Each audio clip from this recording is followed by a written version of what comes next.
Peace and welcome to the culture right here on the Black Star Network. I'm your host, Farajii Muhammad. Thank you so much for tuning in and being a part of the conversation. Folks, we are one day before the national midterm elections, and today is all about politics. We're talking about it, folks. First, let's talk about, is voter apathy worse than voter suppression? Why some people are saying that voter suppression leads to voter apathy, and it may do more harmful effects than the actual strategy of keeping people from the polls. We'll talk a little bit about that.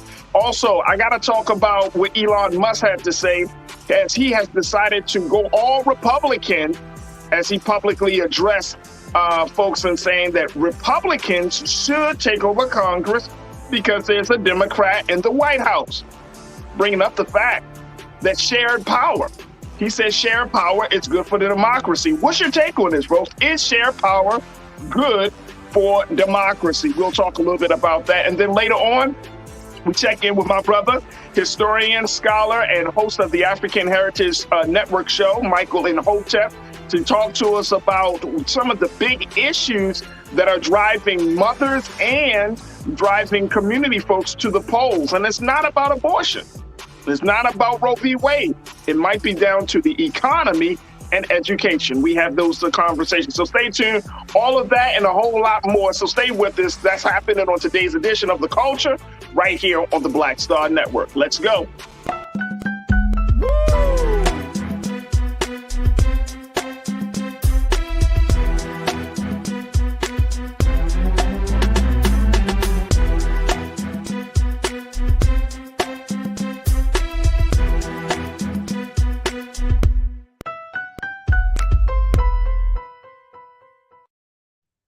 Folks, welcome to the culture right here on the Black Star Network. I'm your host, Farajii Muhammad. Thank you so much for tuning in and being a part of the conversation. Man, oh man, we got like a few hours before the national midterm elections. Woo!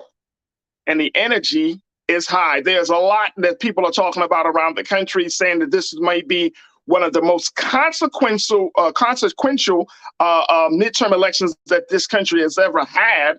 And as a result of that, there are a number of discussions and conversations about everything from issues to the state of democracy in this country. And so today we wanted to just present a couple of things. We have a couple of one-on-ones I want to have with you as the listeners, and let's have a conversation about a host of these things. Later on, we're going to be checking in with Brother Michael Imhotep, who is the historian and philosopher and scholar, to talk to us a little bit about some of those key issues. But here's what I wanted to kick off the discussion with, and you tell me, what do you think around the issue of voter apathy? Folks, voter apathy seems to be one of the big concerns, especially for Black voters, that people are not talking about as much as we may be talking about it on this space and in other spaces. But voter apathy is very, very real. And some of us may be pushing back on the idea of voter apathy because people are saying, well, how can you not vote? How can you decide not to cast the ballot in such a major election as this one? Well, let me just share with you what some of the concerns are, and really, what the larger conversation around this issue really is, folks. Because I think, and this is the question that I want to pose to you, do you think that voter apathy is more harmful than voter suppression? I'm just asking a question. Is voter apathy more harmful than voter suppression? Let's talk a little bit about it. Here's what the Grio reported around this. It just says just days away from, and take a look at this, folks. It says just days away from the election day, poll watchers are predicting Republicans will see major wins, causing a shift of power in the United States House of Representatives, the United States Senate, and governorships around the country. This midterm election, 36 governor races, 35 Senate seats, and all 435 House seats are on the ballot. 36 governor races, 35 Senate seats, and all 435 House seats are on the ballot, folks. Wow. So there is a huge I mean, this is really, really big. And there are so many discussions, and I saw, pieces from New York Times to LA Times. Everybody's talking about what's at stake, right? And I think that when you look at the numbers, folks, and this is I know that, and this is one of the big reasons why I enjoy being on this platform, on this network, because of the national reach, right? The national implications. So I want y'all to just think with me for a minute on this. 36 governor races, 35 Senate seats, and all 435 House seats are on the ballot in this midterm. 36 governor races. I want you to think about this, because the governor has so much power. As much as this is a republic in a sense, the states still wield a huge amount of power, right? And so since the states still wield a huge amount of power, who's the leader of the state? The governor. You got these state legislators. These are where those policies, from education to healthcare to, a number of issues, they really land right there between the governor and the state legislature. So you got 36 governor races. There's only 50 states in the United States, 50. So you got all of these governor races. Now let's break this down, folks, and let's keep it real. Is a Republican going to win in every state? No, absolutely not. That's not going to happen. But it's just the fact that they might be willing to put up a fight, right? You got folks that are willing to put up a fight. Now, you got this much at stake, and then let's talk about what's going on in the House. The House right now is predominantly, of course, is Democratic, right? It's split down the middle, but it's about with that one vote is Democratic. With those representatives, it's Democratic. So when you look at the likelihood that some of those House seats could possibly be flipped, along with the likelihood that some of those 35 Senate seats could possibly flip, there is so many different varying scenarios on which way this situation can go. And more importantly, the larger outcome is who is going to wield the power, who is really going to have the power. And this is why I think it's important for us to have this discussion, because we need to look at, if we're deciding that enough is enough, right? And look, trust and believe, I understand why apathy exists. I'm not one of these people that say, well, I don't understand why you don't want to use it. No, I understand, because if you're getting lied to time and time again, why do you keep putting yourself back in a situation where you gotten so upset with the lies that you don't even want to hear someone utter a lie to your face, right? So I get the apathy, but I'm just letting you know what's at stake. That's all I'm saying. And as an intelligent viewer like yourself, you need to know, like, the potential implications that your vote may have or may not have, or your lack of voting may have, on a situation like this. All right, now look, let me take a look at this, and I want to get to your thoughts on this very quickly. So if you tuned in and you jumped in a chat on our streaming platforms of YouTube and Facebook or Black Star Network, and you want to be a part of the conversation, just post your comments, and we'll try to get to you as many of your thoughts as possible. But take a look at this, folks. This is the concern: voter apathy. Because as much as we know what's at stake, some of us feel like it's already, the election has already been determined. And that's why I've been pushing back on this idea, this narrative, that the quote unquote, the Republicans will win both the House and the Senate. Look, you start throwing certain things out in people's minds, right? Not just even about this election, and about anything. If you're applying for a job, if you are looking for a new opportunity, and if somebody throws into your mind, oh, the job is already, so-and-so already got it, is more qualified than the job, you might as well not even apply. If you start to entertain that, and it's not even definitive, it's a perception, right? It's not etched in stone. It's not the current reality. It's a perception. So if we start to entertain perceptions based upon what? Oh, well, it looks like it's most likely, and people's predictions. What's this? You can look at political history and say, oh, well, I mean, they're in a better position. That does not mean that they are going to definitively get the House and get the Senate. It doesn't work. It doesn't have to be that way. But I don't want you to get wrapped up in entertaining the perception instead of working from the reality, right? I just don't want us to get caught up in it. And I think that's what happens with Black folks, right? This is a form of disenfranchisement. When you put it out there and say, oh, the Republicans are going to win, the Republicans are going to win, the Republicans are going to win, the Democrats don't have a chance. They don't have a chance. They're not talking about when you start creating doubt around these things, guess what's going to happen? Then people are going to entertain doubt, and then they're going to process it as, well, I don't need to go because the Republicans are going to win. So this is how voter suppression can lead to some form of voter apathy. Here's what I want you to take a look at what the president and executive director of the Law Committees for Civil Rights had to say under the law. It's called Committee for Civil Rights under the law. This is what he said. This is a gentleman by the name of Damon Hewitt. Mr. Hewitt was a panelist in as part of the Oprah just did an event, like a virtual event this past weekend, where she was talking to about 7,000 people, and she was expressing how she's very, very concerned about the state of democracy, the direction of the country, and in basically her event was called Own Your Vote.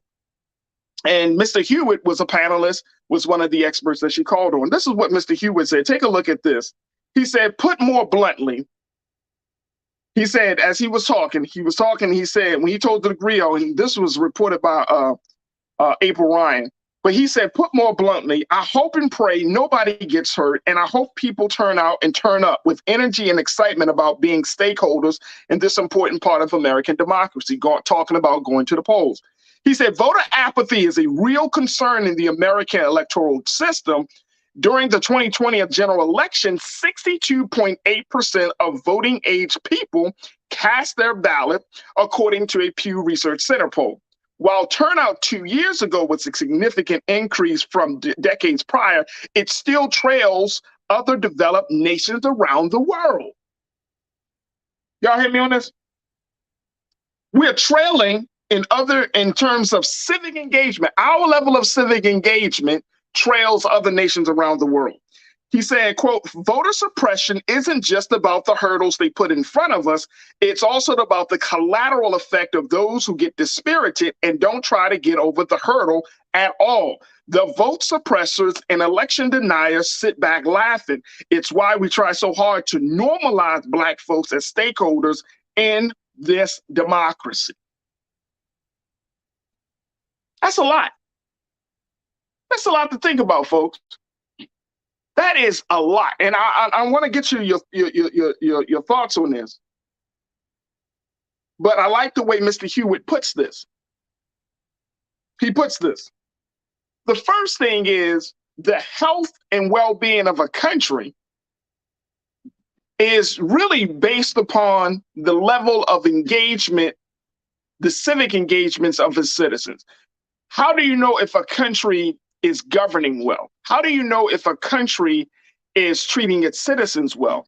There's a level of engagement. I've been reading reports and everything, but in terms of that metric, how engaged, how involved, how much are we a part of the participatory process of our democracy, right?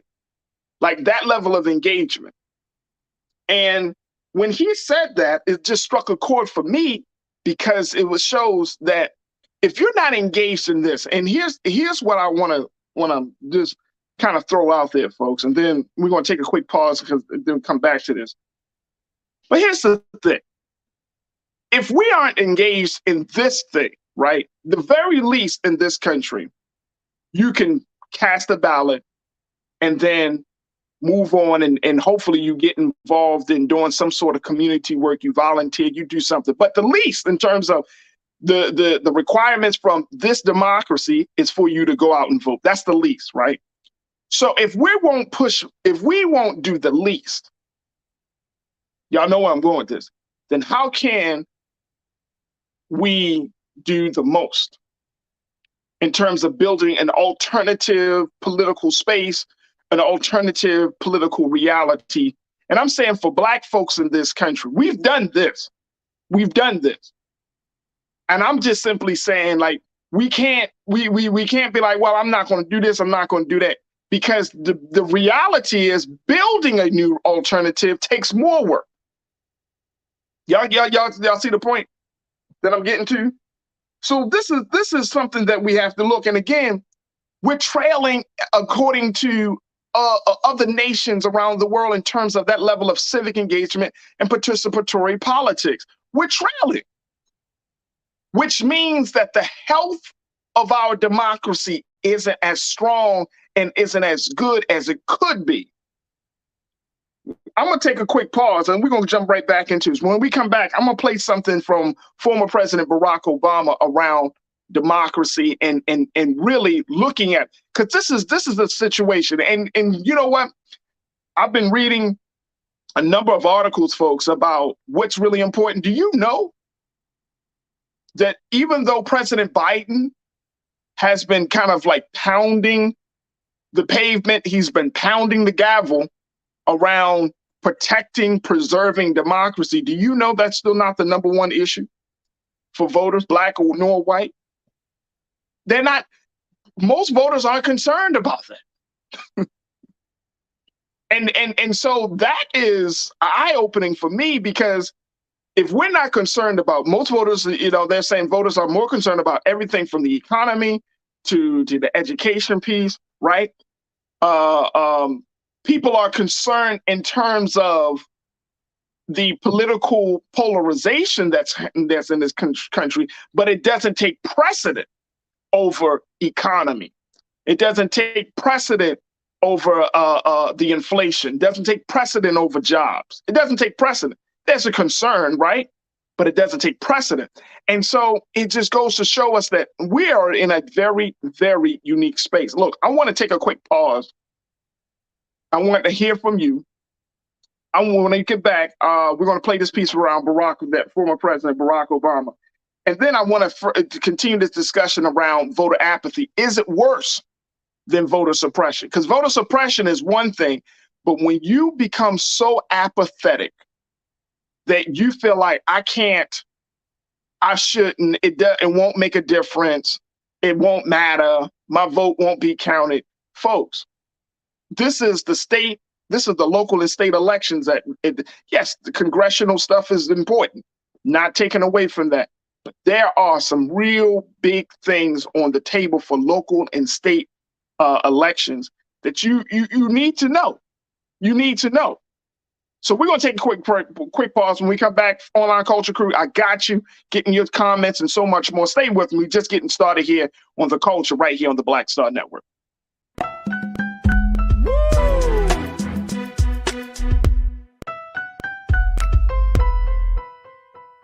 Hatred on the streets, a horrific scene, a white nationalist rally that descended into deadly violence. White people are losing their damn minds. An angry pro-Trump mob storms the U.S. Capitol.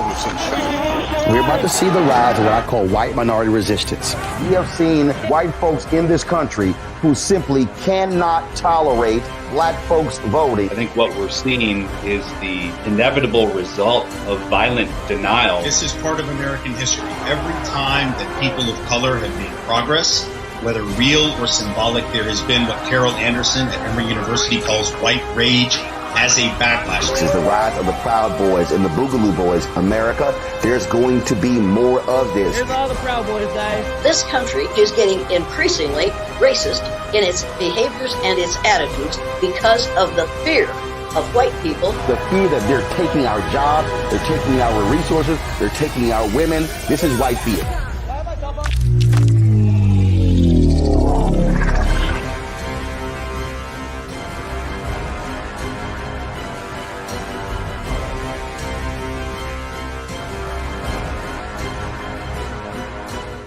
When we invest in ourselves, we all shine. Together, we are Black beyond measure. When you talk about blackness and what happens in Black culture, we're about covering these things that matter to us, speaking to our issues and concerns. This is a genuine people-powered movement. There's a lot of stuff that we're not getting. You get it, and you spread the word. We wish to plead our own cause. Too long have others spoken for us. We cannot tell our own story if we can't pay for it. This is about covering us. Invest in black-owned media. Your dollars matter. We don't have to keep asking them to cover our stuff. So please support us in what we do, folks. We want to hit 2,000 people, $50 this month, raise $100,000. We're behind 100,000, so we want to hit that. Y'all money makes this possible. Checks and money orders go to P.O. Box 57196, Washington, D.C. 20037-0196. The Cash App is $RM Unfiltered. PayPal is R Martin Unfiltered. Venmo is RM Unfiltered. Zelle is Roland@RolandSMartin.com. We've got to stand up. Republicans are banning abortion rights, tearing down democracy, blocking progress. But when Democrats stand together, we win. Because we voted, Democrats stood up for black lives, voting to ban police chokeholds, stood up for black women, putting one on the Supreme Court, stood up for our families, lowering cost of health care and prescriptions and capping insulin, and stood up for millions by slashing student debt. This November, let's stand up together and keep making progress. I am Letitia Hill Gadet, owner of Ottendorf Laboratories. In America, our freedom of speech and the right to peacefully protest is a wonderful thing, but faith without works is dead. Will you take souls to the polls? If you don't vote, all of your activities were done in vain. I am an ordained minister, a presiding elder in the AME Zion Church, a wife, a mother. I am spending my time and my resources to encourage you to vote. Paid for by Ottendorf Laboratories. Know your rights before you vote. If you have any questions or a problem voting, call or text 1-866-OUR-VOTE. For more information, call or text 1-866-OUR-VOTE.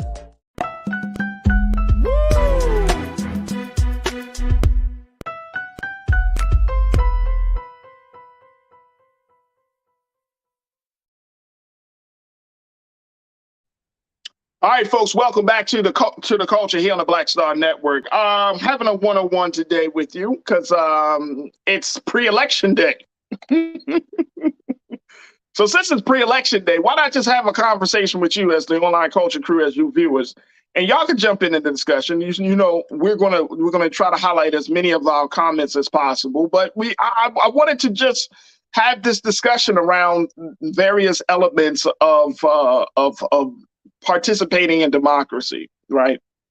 And so the big thing that I think that we were just kind of keying in on is the fact that there's apathy. And I'm asking this question: is voter apathy more harmful than voter suppression? Is voter apathy more harmful? Voter apathy is simply when you don't feel like you're not motivated to do something, right? You're not motivated to go to the polls. You're not motivated to try to determine what your personal politics are on a number of issues, right? Like you just go along to get along, right? But at the end of the day, it holds you back. At the end of the day, the way you're feeling about everything from the issues to the leadership to the systems that we're all a part of, it holds you back. And I understand, folks. Listen, Linda, listen. Okay. I understand. As a black person in this country, I get it. Even as a white person, I can only imagine, like, you're seeing things changing in the blink of an eye, and you're like thinking to yourself, is this for real? Is this really happening? And we're a part of a situation in this country where we are going to have to not stand on the sidelines anymore. We're going to have to get ourselves involved. We have to. You can't run away from it. You can't say, well, the system will work itself out. It doesn't. The system has some gaping holes in it, right? And what needs to fill the gaping holes is the people. When the system falls apart, then the people come together. It's just that simple. When the system falls apart, the people come together. And that's where we are in this country, right? It's the system not speaking to your interests, then fine. Work with other community members and folks that are in your neighborhoods to make sure that at least if it's not an interest that you see on a happening nationwide, that at least it's an interest that's being addressed locally and statewide or in your community. When the system falls apart, that's when people come together. But that's a part of this problem that we're seeing with this level of voter suppression that leads to voter apathy.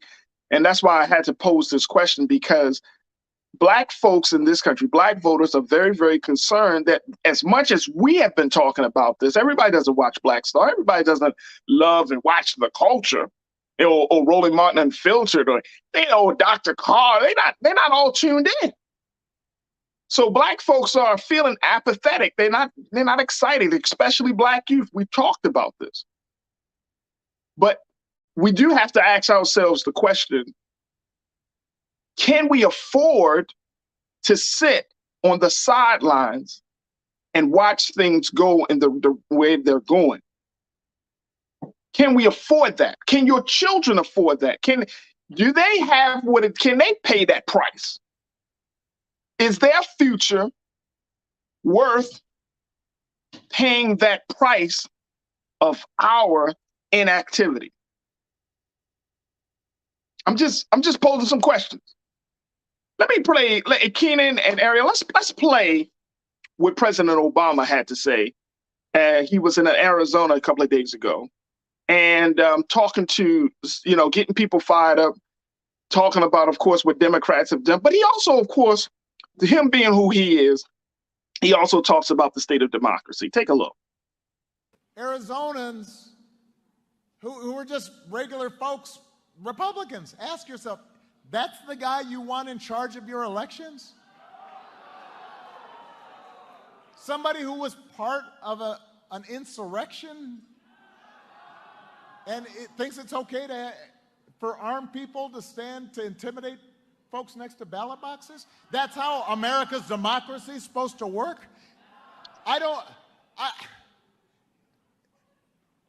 Doesn't that override party labels?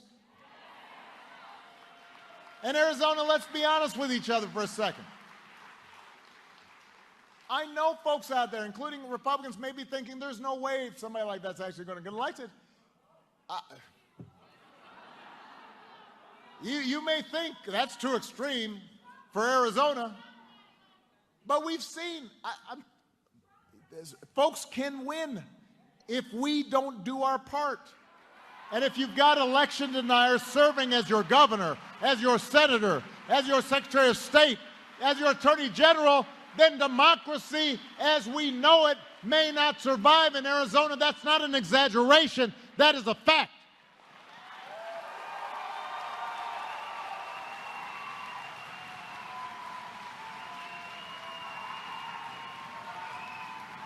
And that should transcend party labels. Now, I like Barack Obama. Here's why I like him, because he's a thinker. He really is a thinker, right? The New York Times did this piece on him a few weeks ago where they talked about this manuscript for a book that he never published, that was never published, but this was something he written while in Harvard, him and another gentleman, and they talked about the state of democracy. And of course, this was like in the late 80s, I think it's like 87 or 88. And he wrote this book along with his partner, and they looked at all the complexities of democracy. And one of the things that he often talked about is that level of participatory, a democracy where you have to get involved. But the thing that I love about him is the fact that he's a thinker about this stuff. Like you're bringing up, Mr. President, you're bringing up valid questions. Like you are a person that denies the election or the legitimacy of an election, but you still want to be a part of a system to, quote unquote, I guess, try to either uphold the laws or try to go in the inside to destroy the system, right? To what end? To what end? Because as last time I checked, and especially for Black folks and for marginalized communities, whether you're Black or white, Asian, Latino, LGBTQ, whatever the case may be, but for marginalized communities, what's the alternative? Y'all tell me, what's the alternative? Because we don't have an alternative set up yet. We've talked about it, but there's nothing set up yet. And I'm like the president. Let's look at the logic behind all of these efforts to bust up the system so bad that it becomes unrecognizable to the point where it may open the door for chaos. And again, we got to ask the question, are we in a position to handle that? I'm just throwing out some questions, y'all. All right, I've done enough talking because I want to hear from you. You know I enjoy y'all. So let's go to it. All right, we're looking at voter apathy. Is it worse than voter suppression? Corinna, you kicked it off, my sister. You said we cannot and must not accept defeat so easily. Never. Hey, crew. Corinna, you're absolutely right. I think that's the case. I think that's the case. Thank you so much, Corinna. Good to hear from you, sis. Sophia, good to hear from you, sis. You said, look, I don't think it's apathy versus miseducation, lack of education. We can't even have coherent conversations. Woo! Most people don't research or read, and now we're adding apathy. My God. Yes, we are adding apathy. You're absolutely right. You're absolutely right. Coherent conversations, folks. This is huge.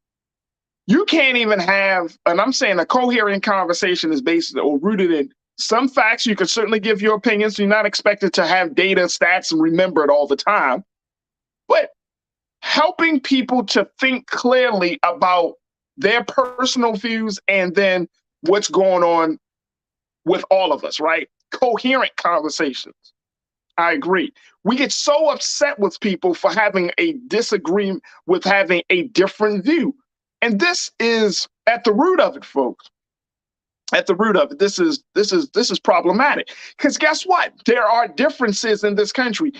It's interesting, and I'm just starting it. So I was a little bit hesitant about bringing this idea into the conversations today, but I'm gonna just share with you just a little bit of what I'm starting to learn. So I'm a work in progress and in this understanding. But I came across this weekend the idea of cultural pluralism. Y'all ever heard of this term? Cultural pluralism, which is a term that was coined by a professor by the name of Horace Kallen, a Jewish philosopher, a Jewish scholar.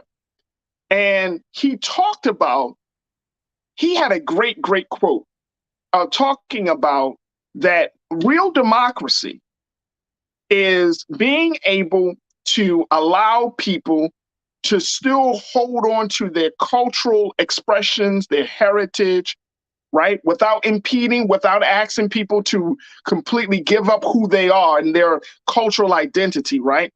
And we're recognizing that, we respect that, but at the same time, creating a system that that allows a person to be who they are, but at the same time being a part of something bigger than their culture, their tribe. And he says this is level of pluralism. Like, there is a group that that is working toward, they call themselves the New Pluralists. Y'all should take a look at it. And it's very interesting. These are a group of donors. These are people that have a lot of money who have decided to come together. They said that they put out this idea that they want to start to invest $100 million over the next decade or so, the next few years, to creating a different space for us to hold on to our differences, because we don't want to lose that, but still learning how to live in a space where we can live and coexist together. And it's based on this idea of pluralism. So back to the point that you're adding, and I think, Sophia, that's the thing, like having these conversations, like we're so afraid of different.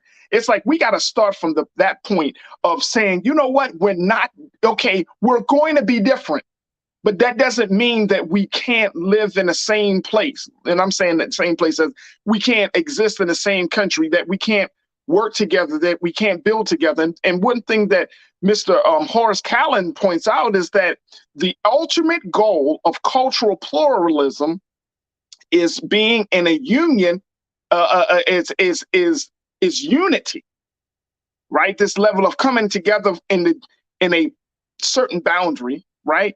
But not making people all the same. There's a difference.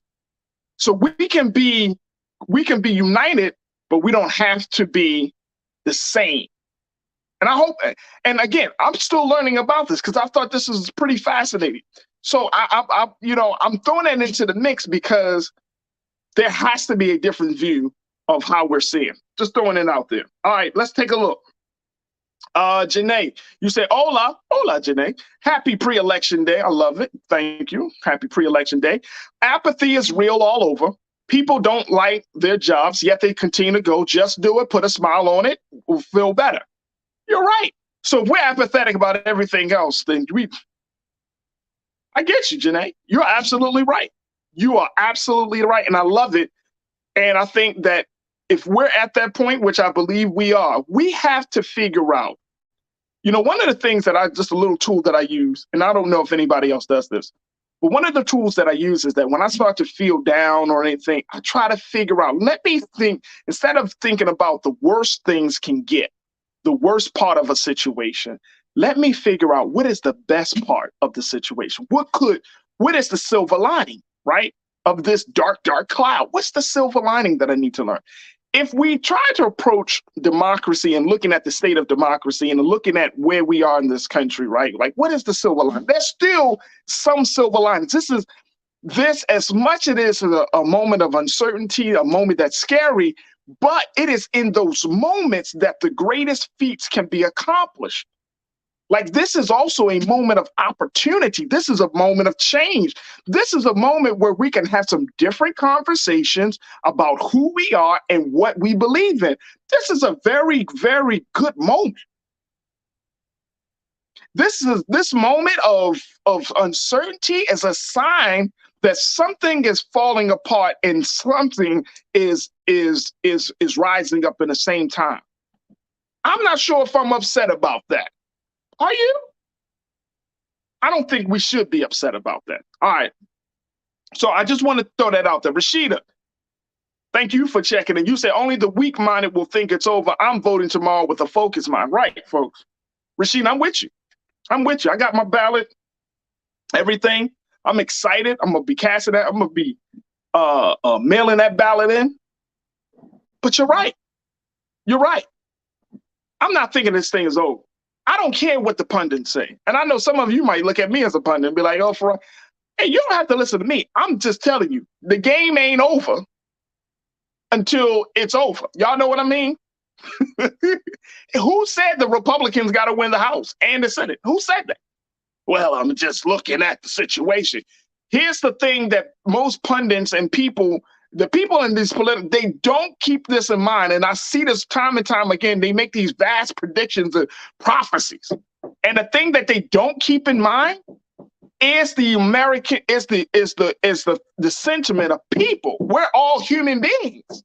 So they don't keep that situation in mind. They don't think that we think. They think, oh, we pump out this information, they consume it, therefore they're going to think based on the information, not knowing that, guess what? There could be some new information that interrupts that process, or that people can change their minds, or that somebody can get so excited and say, enough is enough, I got to go out and vote.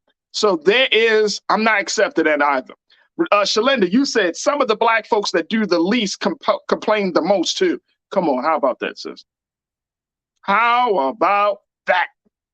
We got to stop complaining, guys. I don't know about y'all. I'm tired of complaining. I'm tired of being angry. I'm tired of complaining. I'm tired of always feeling like the man got his foot on my neck. I'm not operating from that space anymore. We're going to do something different. So I'm with you right there, Selecta.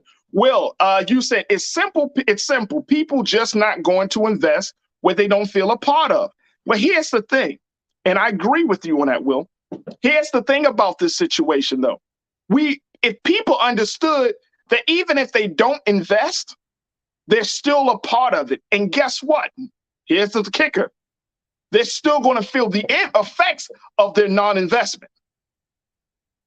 So we have a situation. They're gonna feel it. Now look, again, this ain't the presidential.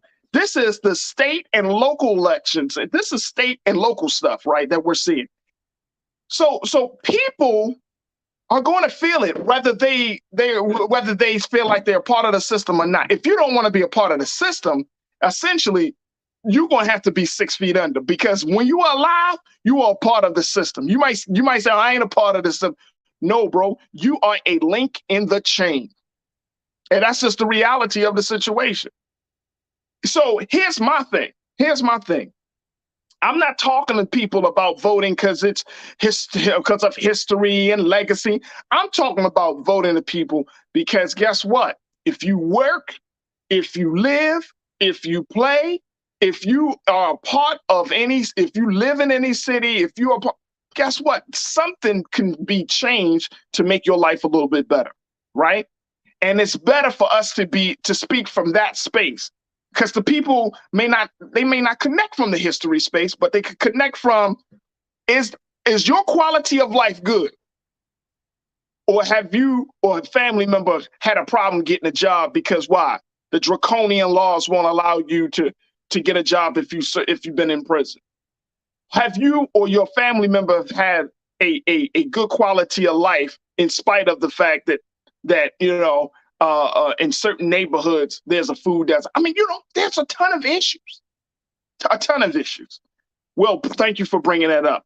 Tiana, you said, because some people don't see the whole damn picture and don't realize once inflation goes away, prices are still going to stay the same, but you might have less rights than you did a year ago. Right. Woo. Come on, Tiana. Come on, sis. Come on. Tiana, I'm with you. Look, I don't know. I'd rather have higher gas prices and better rights than lower gas prices and no rights. You know what I'm saying? Like, okay, I'm gonna pay a little bit bucks on at the pump, but I ain't got extra years to give to try to get some rights back. Come on, no, we're not doing it. And then you know what I think, Tiana, that speaks to the short-sightedness, right? The short-sightedness of what we expect from this system. This system doesn't work that way.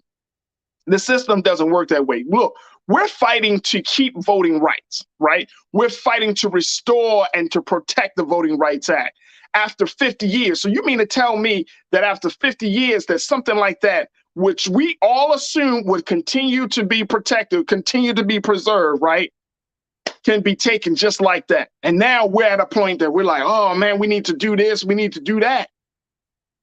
But the gas prices, though, are getting better.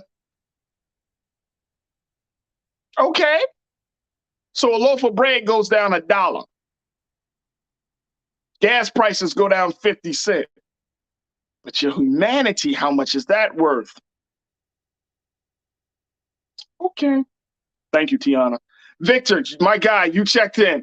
Victor, you said when we get organized and come out in large numbers, that's why that these haters know that we are nothing to mess with. Let's come out tomorrow and vote like our lives depend on it. Well, let's say this, our lives do depend on it, Victor, in some way, shape, or form.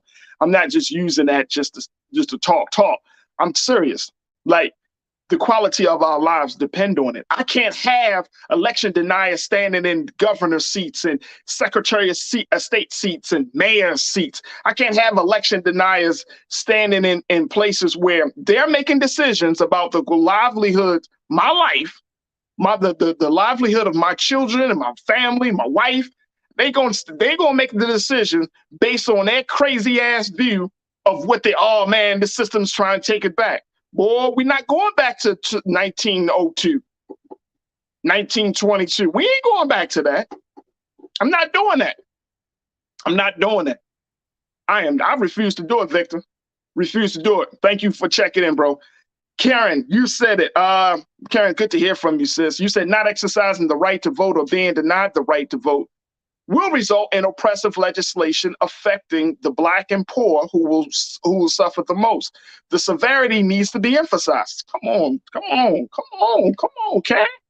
Come on.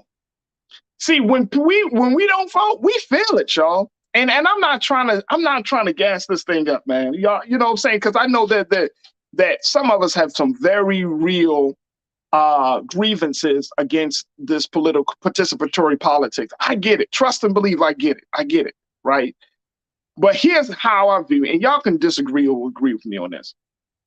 I'm not going to let my apathy dictate or my apathy stop me from using every tool I possibly can to gain something, to make some gains in this situation. Now, I'm not of the mindset that if we vote, things are going to change. I don't think any one of us should be in that space. I'm going to say it like that. I don't think any one of us should believe that if we vote tomorrow, that by Wednesday or hell, by next year, that it's all going to be well and good. It's not. It may not be. But I'm using every tool in the toolbox, starting with my conscience, to make sure that I'm not trying to see certain things that we got to put up a resistance for against some of the crazy and maddening things that we're seeing in our political space right now. From election deniers, from the racist CRT policies, I mean, everything, right?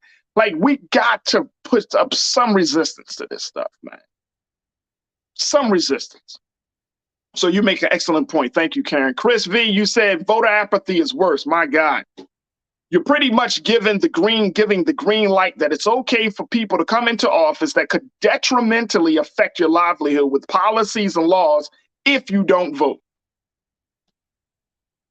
Chris, I couldn't say it better. I couldn't say it better. See, when you don't vote, here's the other thing I learned about, because of voting, there is a cost to voting. How much somebody should do a piece of like, how much is the American vote cost? What's the cost of the American vote? Now, here's why I'm posing it like this. Because when we don't vote, then it's like we're not a part of the financial conversations. Because a lot of stuff is happening right around us, from everything from redistricting to whether there's investment in the neighborhoods, all types of financially tied efforts that are happening right now as a result, right, of voting or not voting, right?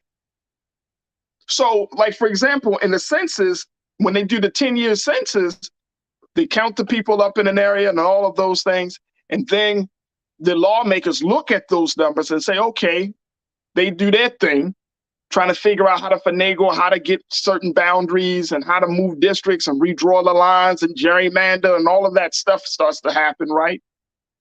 But then those communities that have historically been denied resources, they continue to be denied resources, right? And those communities that have historically not voted, they're not even mentioned. They're not even a part of the discussion. And I'm talking about I'm talking about all across the country, folks. This is what's happening, right? Black and brown communities, poor communities, communities with marginalized members of various populations, they continue to be denied one and one. Vote apathy and vote suppression. All right, let's keep it going. Chris, thank you for the great comment, bro. Thank you. Alexi, oh, good to hear from you, Alexi. Sound like you were a first-time watcher. It could be determined by the fact that there are no candidates that represent your needs/interests, and voting based on less of two evils may not always work. Aha, brings up a great point. What do you do in a situation like that? Well, I say you still try to vote as close as possible, finding a candidate, even if it's like a third wheel candidate. You know what I'm saying? Like you know, the two powerful, like the Republican and Democrat. But even if you say, okay, I'm gonna go vote for so and so and such and such, I mean consciously, and I'm saying this, and I know some people probably, you know, you got to vote blue, you got to vote this, you got to vote that, and I get it, but I don't want to be putting myself personally. I don't want to tell people what to vote for, because I truly believe that you are empowered when you learn to make your own decisions. Make your own decisions about what your interests are. Right? That's the beauty of this. Make your own decision. You don't have to talk. Yes, I'm a talking head, right? You might, oh, well, Farajii's. No, I want you to be empowered to trust your decision making when you're going to vote. and you find the candidate that you support. You see what I'm saying? You find the candidate that you are aligned with. And I mean, it's hard for me to believe that there is no candidate, right? No candidate that you can cast a ballot for. There's no candidate that's speaking to your interests. Okay, because I think most of us are talking about the same thing: the economy, schools, crime. Then you start to get to little the nuances based upon where you live and certain things. But the big ones: economy, school, crime. You might throw in health because of COVID is still around. We might talk about national security. We might throw in a little bit of white supremacy being an issue. But the economy, schools, and crime, and jobs. We got to throw jobs in there, right? So I think we're a lot that we have. And again, going back to this idea of pluralism, going back to this idea of recognizing the differences, like as much as we are different in terms of our ethnic makeup, where we come from, but essentially we still want decent places to live. We want to be able to support ourselves, right? With the cost of living being at a reasonable rate. We want to be able to find a job if we're in the market for one. We want to be able to make a decent wage, right? Like, these are basic things, man. I don't think anybody could be like, well, I don't want a decent school, or, I don't want.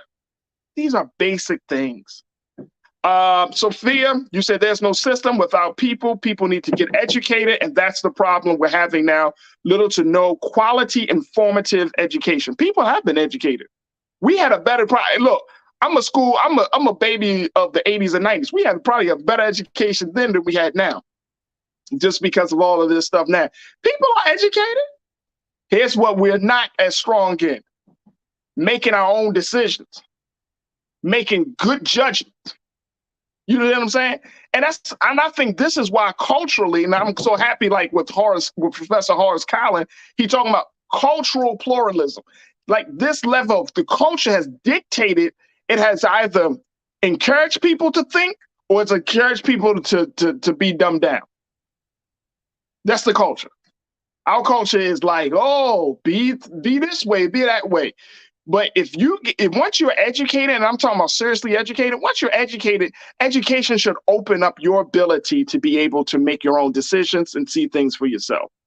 Janae, you said we did get on the same page for Obama, but people forgot about midterms, then blamed him for not doing enough. He couldn't. Absolutely. We did get educated. We did get on the same page, right? And Obama, he played the role that he played. He did 8 years. We liked some of his policies. We didn't like some of his policies. He played the role for 8 years, but this is a different time. Different stakes are higher. McCall, thank you for checking in. You said we can't afford to be apathetic when it comes to voting. There's too much at stake: women's rights to choose, criminal justice reform, education, economic reform. We have to stay civically engaged. Yes, yes, yes, yes, and yes. Mike V, my point is 1 out of 3 black men between the ages of 18 and 55 can't legally vote because they are politically disenfranchised. Getting people on the same page, my question is how? Real quick, you talk to their interests. 18 to 55, what are you thinking about? You're thinking about jobs. You're thinking about family. You're thinking about school. 18 to 55, what you thinking about? You're thinking about retirement, right? You're thinking about legacy and generational wealth. You talk to people's interests. And then once you determine what your interests are, I think, Mike, you just say, okay, well, what candidate is in alignment with my interests? Because it's not just about the moment. Like, me as a man, I can't just say, oh, okay, this is important to me. I got to think about the 2 little babies coming behind me, the 2 little babies I'm raising. So we got to think about that. You first start the conversation with your interests. Then everything comes out after that. David, you said drawing a racial color line in politics wouldn't be considered a calamity by Frederick Douglass. Those cheering all Black Americans to vote for a singular party are encouraging his nightmare. I'm not inviting you to, but just think about what is at stake. What's at stake? Do you have a greater chance with Democrats or Republicans, depending on the issue? That's all I'm going to say to that point, to your point, David. Do you have a greater chance with Republicans or Democrats based upon history, based upon current policy. Who speaks to your interests as a black man, as a black family? Republicans or Democrats? And clutch and stick, you said Donald Trump managed to get all the pro wrestling fans out to vote and wrestle the police in D.C. on January 6th. So much for their vote of apathy. They were apathetic. You're right. Apathy keeps you in a state of paralysis, right? You're just like, you're not even moving. What you saw was a different level of engagement. Yes, it was wrong. It was crazy. It was wild. But guess what? They got up and said, enough is enough. And we got to say the same thing. Enough is enough. Now, we ain't got to destroy the Capitol, but damn sure can tear up the ballot box. All right, folks, we got to take a quick pause. When we come back, let's continue this conversation, and I appreciate each and every one of you. Let's continue the conversation on the other side. Let's talk a little bit about shared power as Elon Musk, the chief twit, has said that he's going all Republican this go around, and guess what? He believes it should be that way because there's a Democratic president and that shared power is good for democracy. What's your take on this? Is that the case? Is shared power good for democracy? We'll have that conversation. Also, we'll be checking in with Brother Michael Imhotep in the next hour as well. So stay with us. A lot to come at you here on The Culture on the Black Star Network.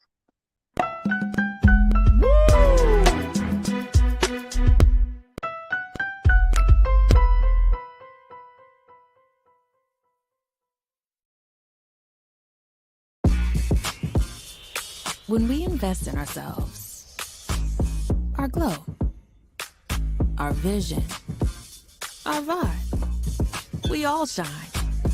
Together, we are black beyond measure.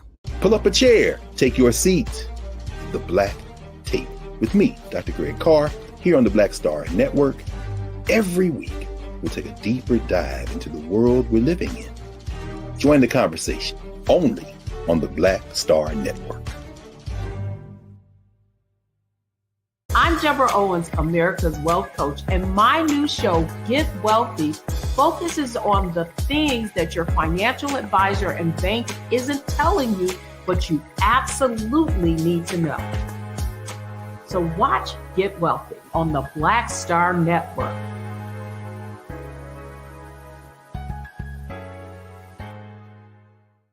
Hi, I'm Dr. Jackie Hood Martin, and I have a question for you. Ever feel as if your life is teetering and the weight and pressure of the world is consistently on your shoulders? Well, let me tell you, living a balanced life isn't easy. Join me each Tuesday on Black Star Network for A Balanced Life with Dr. Jackie. We'll laugh together, cry together, pull ourselves together, and cheer each other on. So join me for new shows each Tuesday on Black Star Network, A Balanced Life with Dr. Jackie.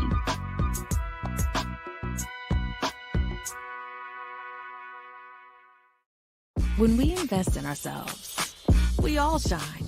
Together, we are black beyond measure. It's time to know your rights. If someone is questioning your right to vote, call or text 1-866-OUR-VOTE. For more information, call or text 1-866-OUR-VOTE. I am Letitia Hill Gadet, owner of Adendorf Laboratories. In America, our freedom of speech and the right to peacefully protest is a wonderful thing, but faith without works is dead. Will you take souls to the polls? If you don't vote, all of your activities were done in vain. I am an ordained minister, a presiding elder in the AME Zion Church, a wife, a mother. I am spending my time and my resources to encourage you to vote. Paid for by Adendorf Laboratories. Know your voting rights. If you are unsure where to vote or don't know if your polling location has changed, call or text 1-866-OUR-VOTE. For more information, call or text 1-866-OUR-VOTE. We've got to stand up. Republicans are banning abortion rights, tearing down democracy, blocking progress. But when Democrats stand together, we win. Because we voted, Democrats stood up for black lives, voting to ban police chokeholds, stood up for black women, putting one on the Supreme Court, stood up for our families, lowering cost of health care and prescriptions and capping insulin, and stood up for millions by slashing student debt. This November, let's stand up together and keep making progress.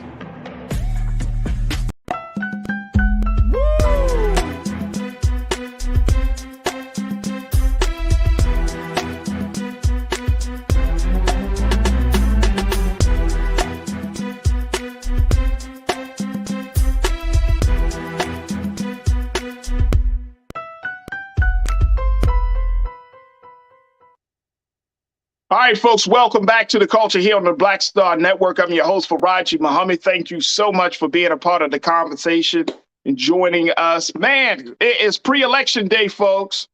That means that we're having some different conversations, just a little one-on-one we're doing here with you as the online culture crew, first-time voters and first-time viewers and folks that are just want to have these conversations. We're having these conversations because guess what?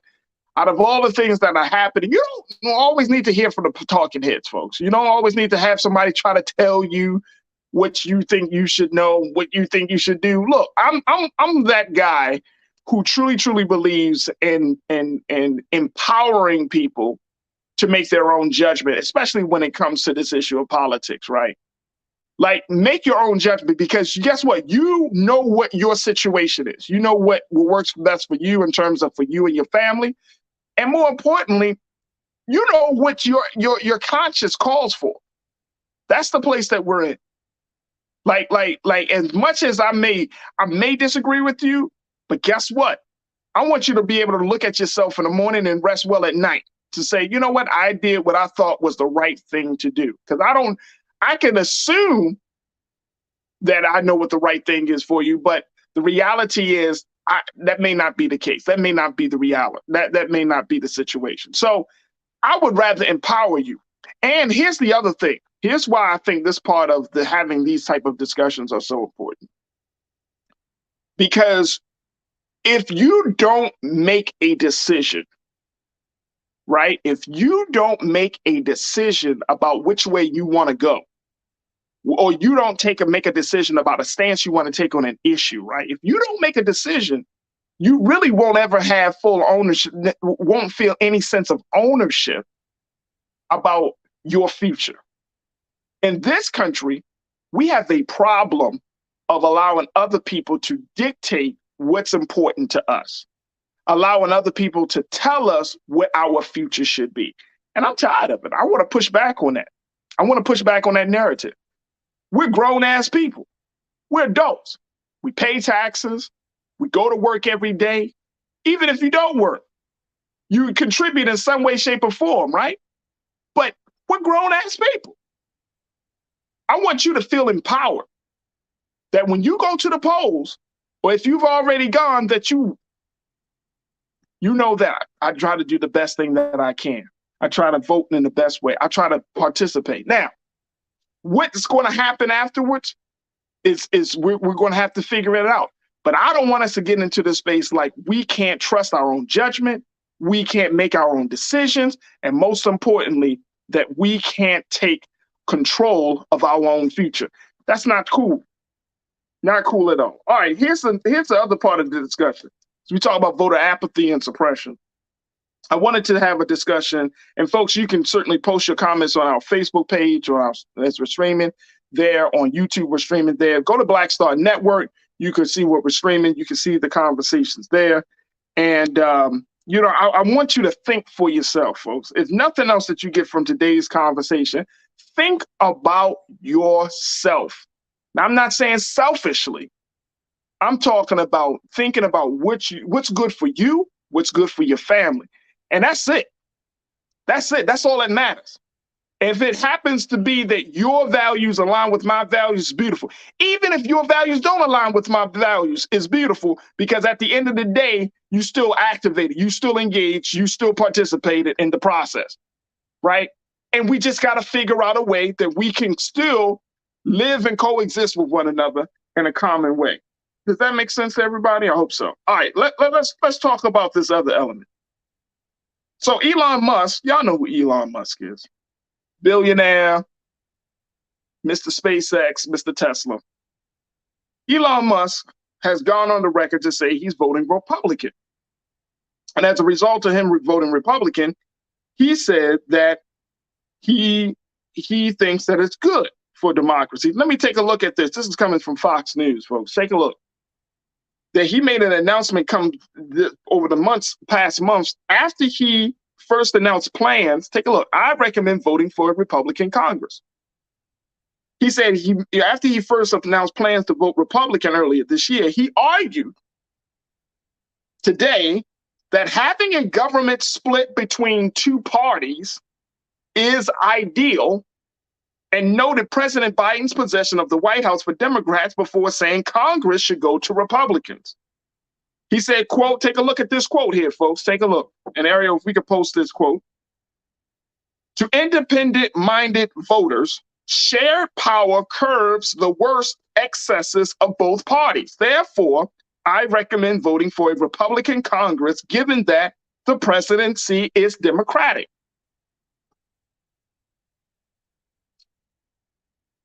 Y'all hearing what I'm saying? He's saying that he recommends voting for a Republican Congress, given that the presidency is Democratic.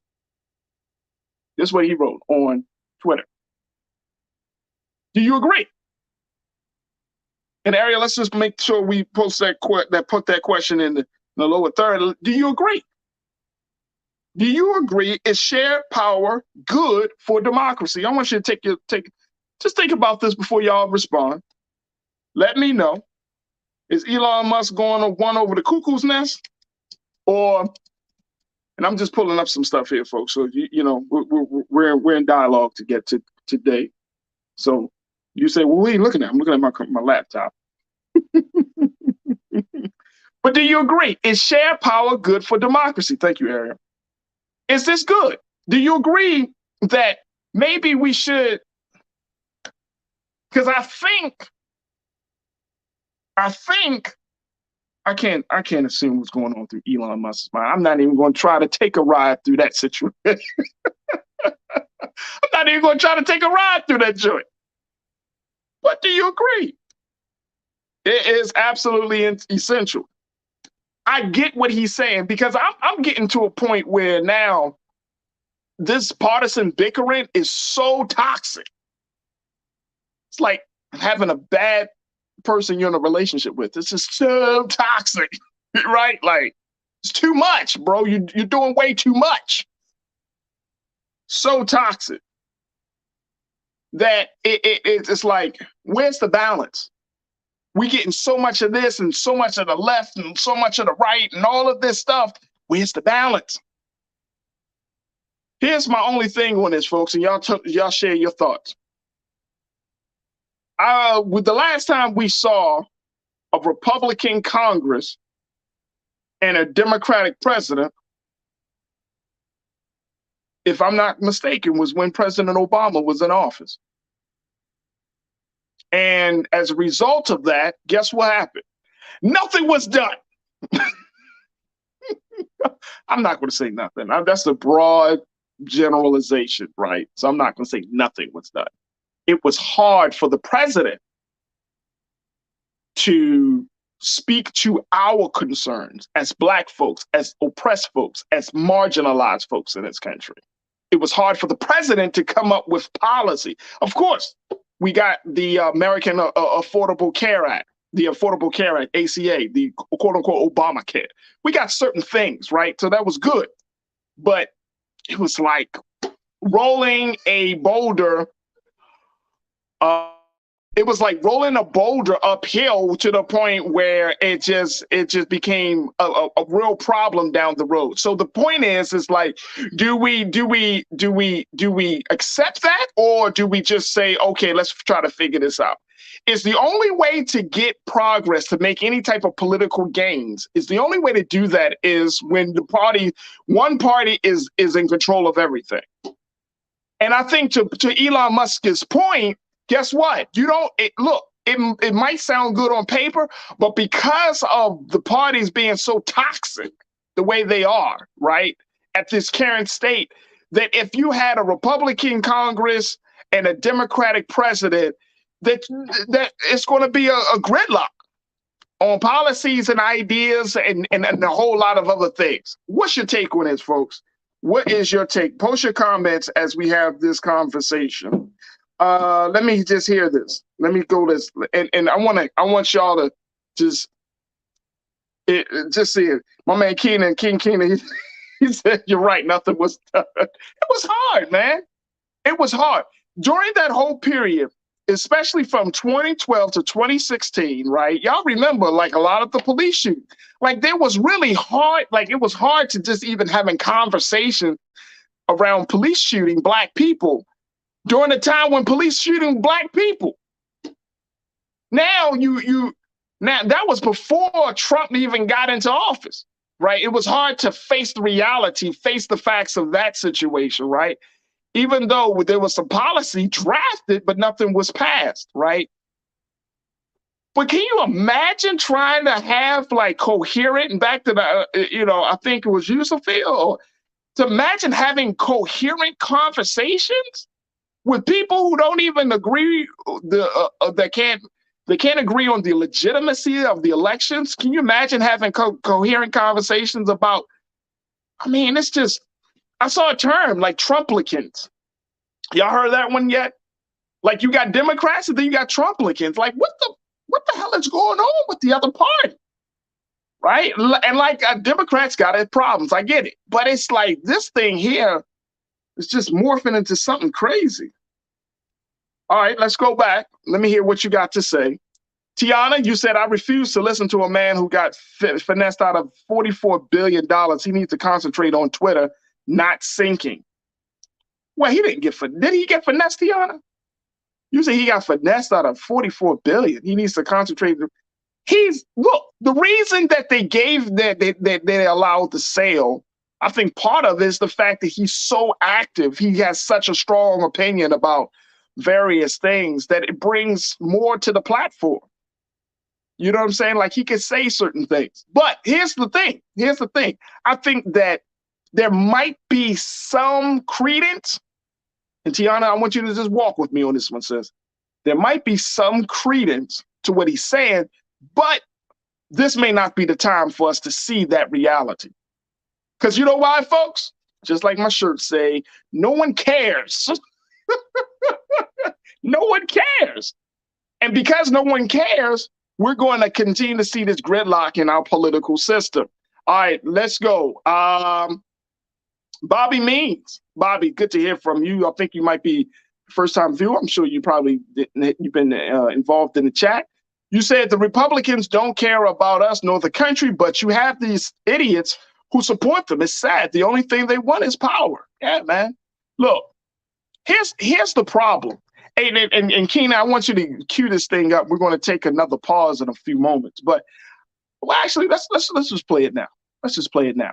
Here's what the Lincoln Project put out around this issue. As we look at this, and you wonder why the shared having two groups, the way Elon Musk share power may not be good for democracy. Take a look at what the Lincoln Project. These are Republicans. These are not Trumplicans. These are Republicans. But take a look at the messaging they're putting out now as a result of Trumplicans. Take a look. America thought it was better than this. Better than weaponized hate and political assassination attempts. An example to the rest of the world, blessed with a tradition of peaceful, fair elections. Then came MAGA. Violence, hatred, and cruelty replaced the old Republican Party. When white nationalists, radical domestic terror groups, and QAnon crazies became the backbone of their MAGA party, millions of Republicans said, enough. Biden won with their support. Country over party, one last time. Soon, Trump will return. The worst of MAGA's extremist wing will dominate Washington. What you decide now decides what America looks like for a generation. You're making a choice. Their America or our America?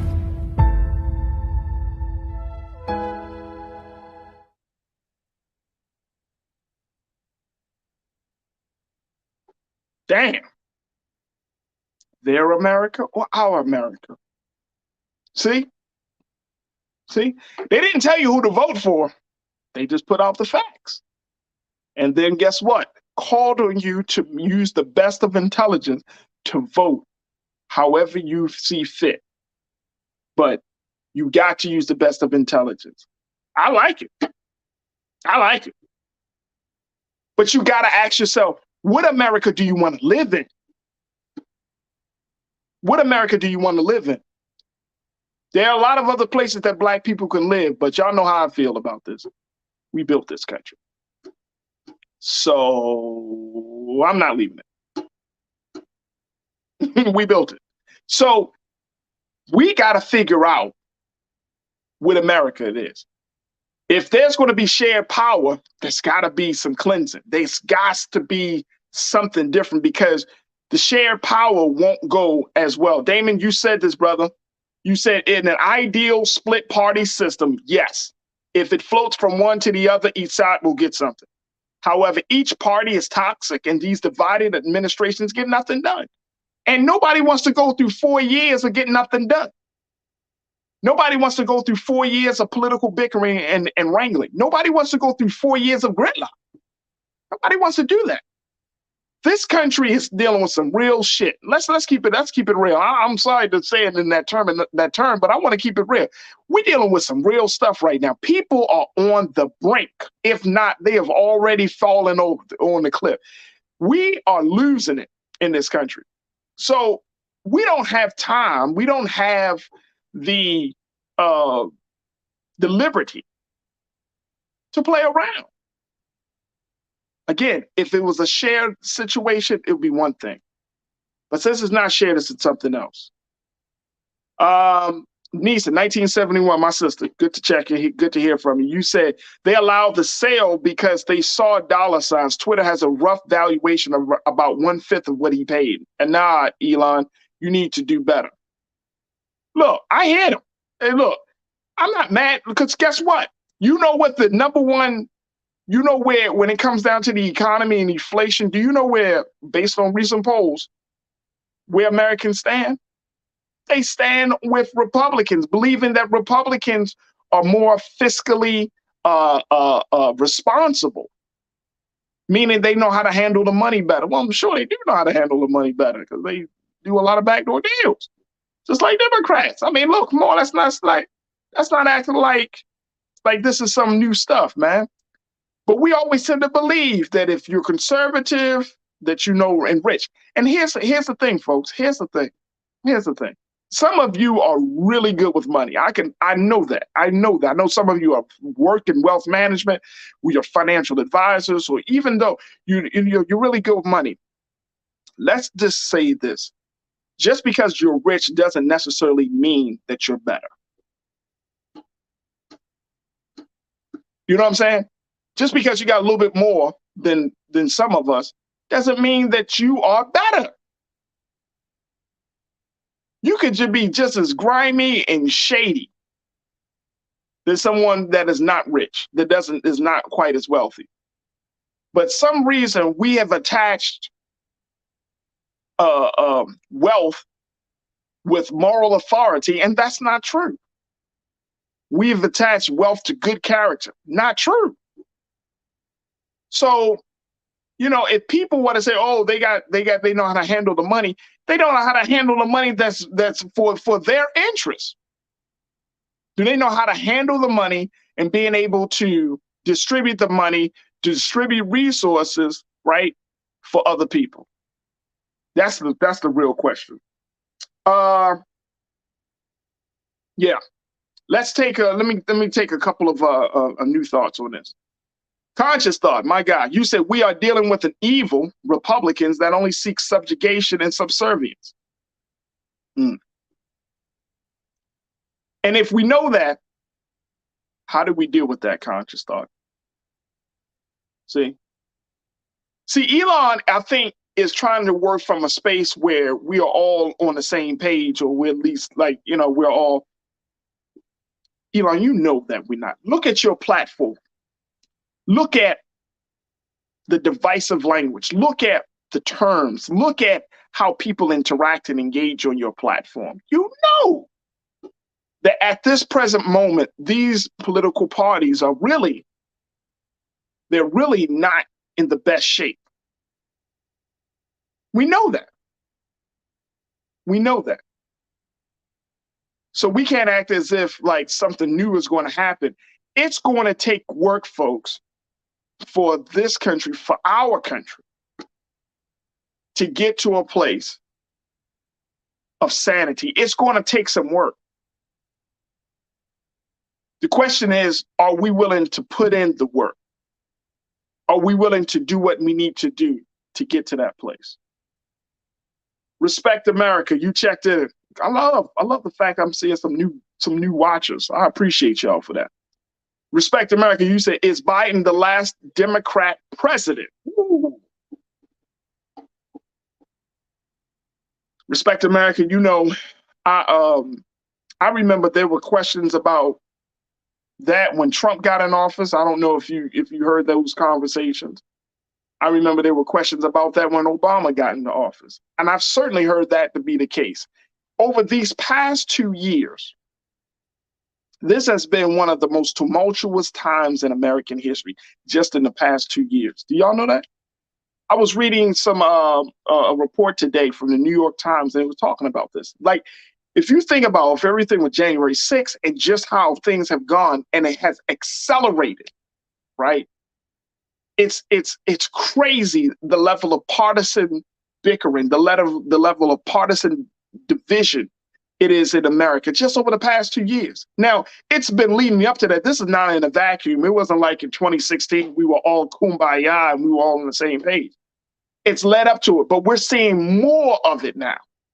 And the great concern that many people have, both black and white in this country, are saying, okay, if the past 2 years was hard, Lord Jesus, what's going to be the next 2 years? What's going to be the next 4 years going to look like for America? We got to ask ourselves this question. DeAndre, Respect America, I appreciate you for posting that question. DeAndre, you said Democrats are weak and focuses too much on media canceling stuff rather than fighting fire with fire. Sometimes you got to get down and dirty to send the right message. Words alone only reach so far. So here's the thing, though, on that, DeAndre. The thing that I see is I think Democrats are trying to fight the culture war just as much as they're trying to draft new policy. The culture war is becoming the tool of choice for both parties. This is why we have to have conversation about the culture, because this is the thing that is driving people's behavior, driving people's thought process, shaping people's views. The culture that we're all involved in, the culture that we add to, the culture that we take something away from, the culture, right? And if the culture is one where people are feeling a certain way about a certain topic or issue, right? Then guess what? That culture is going to dictate policy around the very sensitive topics, whether it's about LGBTQ or whether it's about cannabis, whether it's about reparations, around certain sickness. Guess what? There's no precedent, quote unquote, right? Because this is like new ground for a lot of people in this country. So since there's no precedent on certain things, right? Guess what they're relying on? They're relying on the culture of us. What's the sentiment of the people? So then if you are a lobbyist, right, and you're like, okay, I want you to vote for this direction or vote for that, right? Then you got to figure out, like, this is all working in tandem, because it creates a situation where it's like, okay, we see certain things in Hollywood coming out of Hollywood. We see certain things coming out of the music industry. We see certain things coming out of the news, right? I mean, all of this is shaping our view of the world, right? And it's putting us in a position where we have to recognize that our mindset is being played upon. This is not no conspiracy theories. This is not about, oh, somebody's trying to brainwash us. But the information that we're taking in, we have less trust in government institutions. There's less, this is according to Pew Research and other places, we have less trust in media. So how do we stay informed? How do we get a definitive, or more importantly, an accurate view of issues? Well, we get them from our family and friends. We get them from the networks that we're a part of. We're getting them from the media that we take in. And all of those things are being shaped by other people, other institutions, right? The culture is huge in this conversation. Huge. It's like,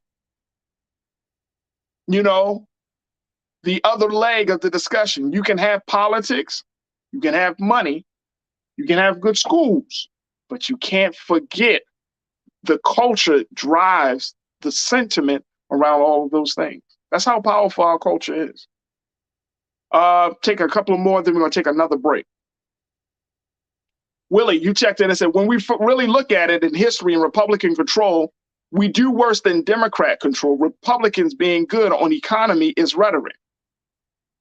Yeah, we do worse. And Willie, it really just requires you to figure out, okay, what my interests are and which party speaks better or is more amenable to those interests, right? Is it going to be the Republican Party? Look at how the Republican Party treat Black voices. They mock us. Black men are mocked. I'm not talking about the policy. I'm just saying the presentation. You got a Tim Scott. You got a Herschel Walker. You got other Black voices. You got a Candace Owens. Like, look at the caricature that is being made of these people. Now, I'm just looking at just from face value, folks. We look crazy. We look crazy. So we gotta be very real and honest. The Democrats, I think the Democrats do better, you know what I'm saying, in trying to humanize the Black voice, humanize the Black experience. But you got to know what your interests are. Look, none of this matters if you don't know who you are, what you want, and what future you want to have. None of this other stuff matters. If you don't get down to the brass tacks of that, then nothing else will matter. Marissa, thank you for checking in. Good to hear from you, Marissa. Sound like you're another first-time watcher, or at least being a part of the chat, and I appreciate it. You said, I'm worried that if Trump runs for 2024 presidential race, he will not leave after his second term. I think these Trumpers want to demolish democracy and run this country like a dictator. I wouldn't be surprised, and yeah. And look, if Trump, y'all know, here's what I said, Marissa. I don't know if you heard me say this, but guess what? We got a bigger problem if Trump is allowed to run. So a man can do all of that. He can be a part of conspiracies. He can be a part of insurrections. He could be a part of election tampering. He could be a part of fraud. He could do all of that stuff, and he could still run for president of the United States. Oh, I'm not even thinking about no party. I'm thinking about the principle. I'm thinking about the fact that you got a criminal, right? I mean, yeah, we can say, oh, they're all criminals, but I mean, this is a legitimate criminal running for the highest seat in power in the land and trying to dictate, trying to take some moral authority on issues that affect us. That's the problem I'm seeing, Marissa. You know what I'm saying? Like the fact that you can even be allowed to be on. Man, oh man. Look, I got to take a quick pause. When we come back, we'll continue the conversation. So, man, you have been checking in, and I appreciate it. But I Marissa, that bothers me more than anything. If the country allows him to even apply to a run, I got a problem with that. If the country allows him to be even on one ballot in one state, I got a problem with that. That just goes to show you we need to come up with a different strategy then. At this point, you just basically said, F y'all, we could do whatever we want. We're the board of elections. Okay, bet. Let's see if nobody votes, how that fits. Let's see if we create a campaign where we telling no people to vote. How does that fit? Oh, no. It ain't about what we got to make sure Trump don't. No. I'm talking about drastic, dramatic stuff. Like, that's crazy. That would be crazy.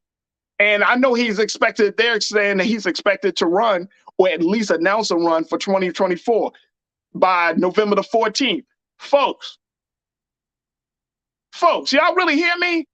After all this, he could still announce? We're going to take a quick pause. We're going to take a quick pause. Look, stay with me, Van. We've been having a great conversation. I've been enjoying having my one-on-one with you. Let's continue the discussion on the other side. You're tuned into The Culture right here on the Black Star Network.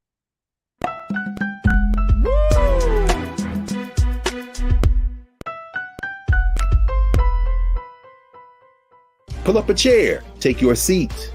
The Black Tape with me, Dr. Greg Carr, here on the Black Star Network. Every week, we'll take a deeper dive into the world we're living in. Join the conversation only on the Black Star Network. Hatred on the streets, a horrific scene, a white nationalist rally that descended into deadly violence. White people are losing their damn minds. As an angry pro-Trump mob storms the U.S. Capitol, we've seen shots. We're about to see the rise of what I call white minority resistance. We have seen white folks in this country who simply cannot tolerate black folks voting. I think what we're seeing is the inevitable result of violent denial. This is part of American history. Every time that people of color have made progress, whether real or symbolic, there has been what Carol Anderson at Emory University calls white rage as a backlash. This is the rise of the Proud Boys and the Boogaloo Boys. America, there's going to be more of this. Here's all the Proud Boys, guys. This country is getting increasingly racist in its behaviors and its attitudes because of the fear of white people. The fear that they're taking our jobs, they're taking our resources, they're taking our women. This is white fear.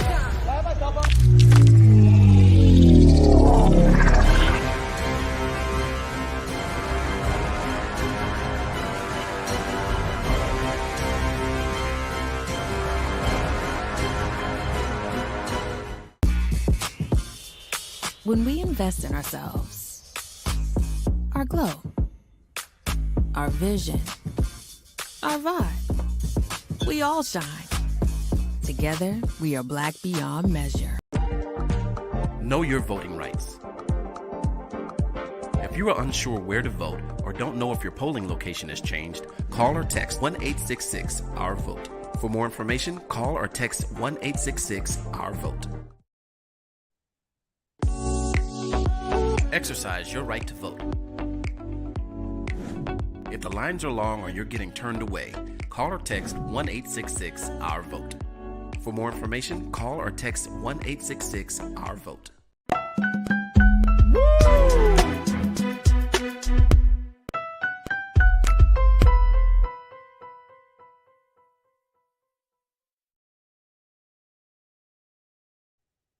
All right, folks, welcome back to the show. We got a few moments left, and I'm so happy that we were able to at least have some one-on-one. I see some people in the chat. I see you people in the chat. I know some people like, I'm going to vote for Republican anyway. Somebody say, oh, Farajii, you are just spreading Democratic doo-doo. What? I didn't know doo-doo had a political affiliation. Be professional, Farajii. Don't get petty. I mean, seriously, is this spreading Democratic doo-doo? Was this just asking people to think? I'm not telling you what to think. I'm just saying think. Look. Let's just keep it real, folks. Don't let nobody tell you that you can't think for yourself. Think for yourself. I didn't look, if nothing else, that's the part of this process that we cannot avoid or act as if it's not important. The ability to think for yourself. If you vote Republican, then know what you're voting for. Know what you're being a part of. If you vote Democrat, that's fine. But think for yourself. Like one of the things that has been tripping Americans up, all of us, right, is that we don't know how to think for ourselves to make critical decisions. And I'm saying en masse. Of course, I'm not saying that we're all stupid. I'm certainly not going to insult you. I'm just simply talking about thinking for yourself, thinking about what's at stake, thinking about the issues, thinking about the candidates. Think for yourself. And then if you come to the conclusion like, hey, this situation isn't working for me, then you find a situation that works for you. I'm not going to throw no fear in your face because I hate being driving people by fear. I'm not going to throw anything in your face so I can compel you to think other than what you think is the best thing for you. All right. Think for yourself. All right, Willie, my guy, you said let's shout out the poll workers. Mine was mostly black and looked like they weren't going for the foolishness. Right. Absolutely. Absolutely. Big shout out to all the if you're working at the polls tomorrow, and I'm glad, Willie, you bringing up this point. If you're working the polls tomorrow, big shout out to you. Thank you so much for taking time out of your day or taking time out of your schedule to do something like this, because it's not easy. I've done voter like poll work. Being there for 10, 12 hours is not easy. You're dealing with, and my experiences has been pretty good. But I know that in some of these districts and states, it can get crazy. I can only imagine what poll workers are going to have to deal with come tomorrow. Early in the morning, you bring in a riffraff, jokers outside possibly standing around trying to intimidate you. Man, look, stand your ground and do the job and let people know how to vote. Stand over here. Thank you so much. Let's continue to look. Don't bring the riffraff, but the poll workers, big shout out to them. Big shout out to them. Let's go back to the comments because so many of you are checking in. Let's go back to the comments. All right. Let's continue to talk about this. So we've been talking about the whole Elon Musk thing, right? We've been talking about this. And I think that it's important that as we've been talking about the Elon Musk situation, that we stay clear about what's really, really important at this point. All right, I wanted to take a few minutes to check in with my brother, get his take on what's going on with this, the voting and just with this election. Tomorrow, I will let y'all know we're going to be doing a number of some coverage of this election. Y'all know, just tune into Black Star Network, starting with us here on The Culture, 3 p.m. Eastern Standard Time. We're going to be rocking and rolling. Then, of course, with Brother Rolling at 6 p.m. And then we're going to have some round the clock coverage throughout the evening tomorrow with yours truly, and many other voices are going to be on a panel tomorrow. So I want y'all to tune in tomorrow as we have this voters' night conversation, and as we talk about what's expected. I'm really excited. I'm looking forward to it, and I want you to join us because we're going to see have a lot of discussions about the state of democracy, to talking about the issues, to talking about the candidates, and more importantly, to talk about what is the future for Black politics, right? What is the future for Black politics? And of course, if we are able to get some results, because a lot of these races are going to be so close to call. New York Times, put it out there that, the last midterm election that we actually had, it took 2 weeks to get all the results and to get all the votes, to count all the votes and everything.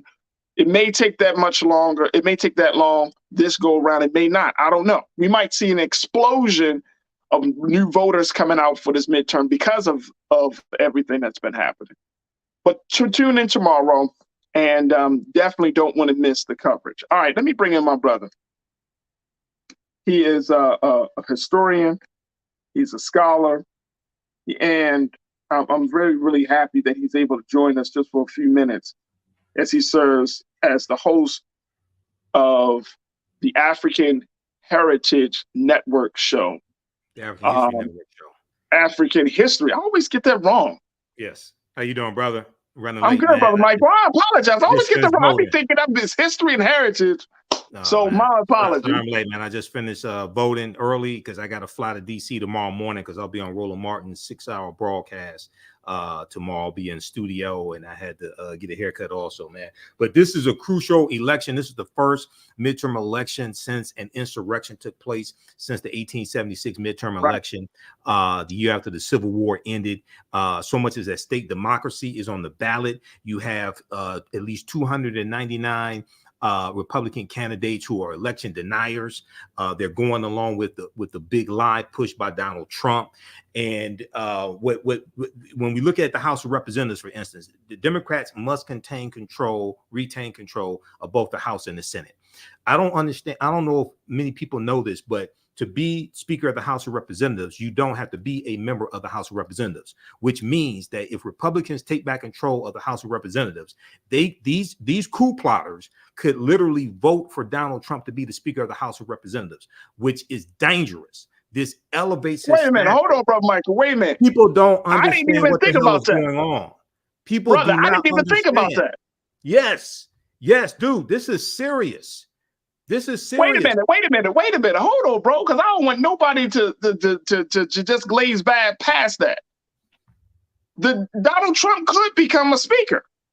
Speaker of the House of Representatives, yeah, because you don't have to be a member of the House of Representatives to be elected as Speaker of the House of Representatives. You just have to get 218 votes. It's a simple majority, 435 seats in the House of Representatives. If Republicans take back control of the House, that means they have a majority. If they all stick together and 218 vote for Donald Trump or anybody else to be Speaker of the House, he becomes Speaker of the House of Representatives. Okay, not only that, to be able to get more bills passed in the House of Representatives.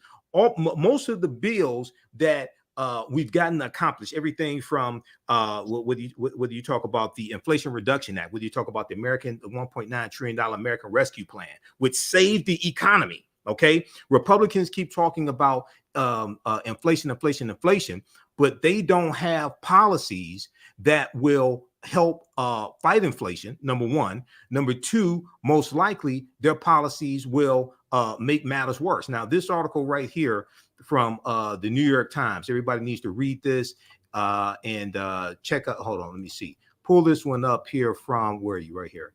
Pull this one up from the New York Times. I'll put it in the chat here because I don't have screen share. I don't think I have screen. Do I have screen share capabilities? Present. Maybe I do. Screen share. I don't, but pull this up on the screen.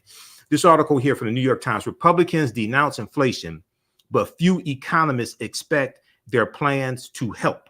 This is from October 26, 2022 from the New York Times. And they go through and break down. They talk to economists on both ends of the spectrum, liberal economists, conservative economists. And they're saying that the policies that Republicans are pushing forth will have very little effect on inflation, if anything, in the near future, number one. Number two, most likely it will make matters worse. Because when you listen to them, they're not talking about anything that's going to attack inflation, and they voted against the they voted against the Inflation Reduction Act, which allows Medicare to negotiate drug prices. It caps the price of insulin at $35 for seniors. Okay, you're going to have savings when it comes to energy savings for homes. It lowers insurance premiums as well. Okay, there's a good article from Forbes.com that deals with the Inflation Reduction Act. Here, the Inflation Reduction Act is now law. Here's what it means for you. Okay, so this is going to help people save money. This will help African Americans save money. And every Republican in both the House and the Senate, over 260 of them in total, voted against the Inflation Reduction Act. You can pull this up on the screen. That's from Forbes.com. Yet they're running around yelling and screaming about inflation. Okay, so you have some people, some African Americans that don't watch the African History Network show, don't watch The Culture with Farajii Muhammad, don't watch Roland Martin Unfiltered, but they're still running their mouths saying we didn't get anything for our vote, things like this. Now they have their head stuck up their ass. They don't read. Okay, but read this here from whitehouse.gov. Now, I talk about this often. I don't know anybody else that talks about this document. It was last updated June 19th, 2022. This is a 22-page document that walks you step by step. This is for the simple Simon asses out there. It walks you through step by step and shows you how the policies of the Biden-Harris administration are benefiting African Americans. The Biden fact sheet. The Biden-Harris administration advances equity and opportunity for Black Americans and communities across the country. Take this, screenshot it. You can scroll down, show it to people. $5.8 billion for HBCUs. I repeat, $5.8 billion for HBCUs in 2021 alone, a record amount of funding. You had 33%, a 33% cut to Black child poverty. 1 million African-American children were lifted out of poverty because of the child tax credit in the American Rescue Plan. Now, that expired, okay? No Republicans in the House or the Senate voted for the $1.9 trillion American Rescue Plan that rescued the economy. We can get that back, but it has to pass the House and pass the Senate. It takes 60 votes in the Senate. You get 52, 53 Democratic senators. You can now do a carve out to the filibuster or change the filibuster rules to make it a simple majority. Okay, right now you need 60 votes in the Senate. Okay, this is why the John Lewis Voting Rights Act did not pass the Senate. It passed the House of Representatives in August of 2021 by a vote of 219 to 211, and no Republicans voted for the bill, not in the House or the Senate. 50 in the Senate voted against the bill. You had 211 voted against it in the House. They yelled, they cried when John Lewis died, and they talked about how great John Lewis was. You have Herschel Walker, who saw brain damage. He doesn't know which chamber of the legislative branch of government John Lewis was in. He said John Lewis was the greatest senator, one of the greatest senators. He never served a day in the Senate in his life. And then Herschel Walker, brain damage Herschel Walker, then said that to name the bill after John Lewis is a disgrace. John Lewis wrote the majority of the bill. Okay, this is what's at stake. They're running Herschel Walker in Georgia, picked by Donald Trump, because they want to attack Senator Raphael Warnock. They just want to get the dumbest black man they can to get white Republicans to vote for him, so they can say they're not racist, because they want to maintain control. They want to get control of the Senate back. This is a crucial election. I know people are telling African Americans vote to exercise your right to vote. You don't vote for exercise. If you want to exercise, you go to the gym and vote. You vote for power. This is about power. Power is politics is the legal distribution of scarce wealth, power, and resources, and the writing of laws, statutes, ordinances, amendments, and treaties, their adoption, interpretation, and enforcement. Herschel Walker is Herschel Walker is a national security threat. Republicans in control of either chamber of the legislative branch of government, the Senate or the House, is a national security threat. Okay, you had 147 Republicans who voted to overturn the 2020 presidential election results, 147 of them. Everybody go to congress.gov. At congress.gov, you can look and see, you can look up these bills. George Floyd Justice and Policing Act, everybody talks about. No Republicans in the House of Representatives voted for that. That vote passed in March of 2021 by a vote of 220 to 212. And the only people that voted for the bill were Democrats, because they're the ones that wrote the bill. You need to get that passed in the Senate. That's why it's so important to maintain control of the House, so we can get these bills, continue to get bills passed in the House, and maintain control of the Senate as well. There's a good article from New York Times that deals with the 147 Republicans that voted against certifying the 2020 election results. Okay, and there's also one from Vox.com. This is the one from the New York Times. I'll post a link here. So read this information. This is critical. You vote for policies that are beneficial to you, beneficial to your family, beneficial to your community, beneficial to African Americans. What's good for African Americans is good for America in general. We need to look at, when we look at these candidates, whose policies are most beneficial for African Americans, whose policies will do the least amount of harm, whose policies are the most realistic in getting passed, who can we push the farthest and get the most accomplished, who will vote to protect gains that have already been made. One of the biggest mistakes that we make is we don't understand the concept of protecting gains. So we think a bill is passed, okay, like Roe versus Wade, but don't realize that a conservative court can overrule this. The judicial branch of the government interprets law from the legislative branch of the government. That's what happened with with the Dobbs decision, and the 6-3 conservative court, okay, then strikes down Roe versus Wade. So we have to understand how to protect gains that were made also, because these people are trying to take us back to 1890 in the Mississippi State Convention, where they voted to impose poll taxes and literacy tests in the state of Mississippi, and African Americans were the majority of the population in the state of Mississippi. And when that happened, that became the model that other states used to southern states to rewrite their state constitutions, to knock us out of political power, knock us out of elective office, and suppress the African American vote. So this is crucial. This is not, we don't vote for exercise, we vote for power, and this is what this is about. Hey, Brother Michael, first and foremost, I appreciate you for pointing out all these Farajii, I think you're muted. No, I'm not. Did I hit can you hear me now? Hold on, make sure. I can't hear Farajii. Did I lose connection? I can hear you, Michael. Okay, I can't. What the hell? I can't hear. All right. Well, let's hey Keenan, let's get him. Okay, can you all hear me? Let's get Michael technically. I can't hear him anymore. All right. Here's we're gonna get on this, but here's the thing that I appreciate what Brother Michael just talked about. One is talking about the seriousness of the situation. Two, I love the fact that he pointed out the New York Times piece, 147 Republicans who voted, who basically are election deniers. So there it is. 147 Republicans who voted to overturn election results. This is crazy. A fringe idea has become mainstream, then the mainstream idea becomes a fundamental element of the party. Come on, man. And it's only happened within a 2-year time span. 3 years. 2 to 3 year time span, folks. So we're looking at a very, very serious situation. I love the fact that many of you are checking in. Rashida, you said these midterms are making people ignorant and dangerous. Ignorant and dangerous. You're absolutely right, Rashida. Sis, you're right. And how do you deal with that?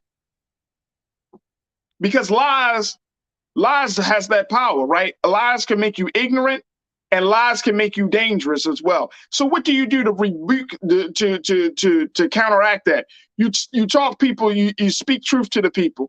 You also you empower people to make their own decision and their own choices, right?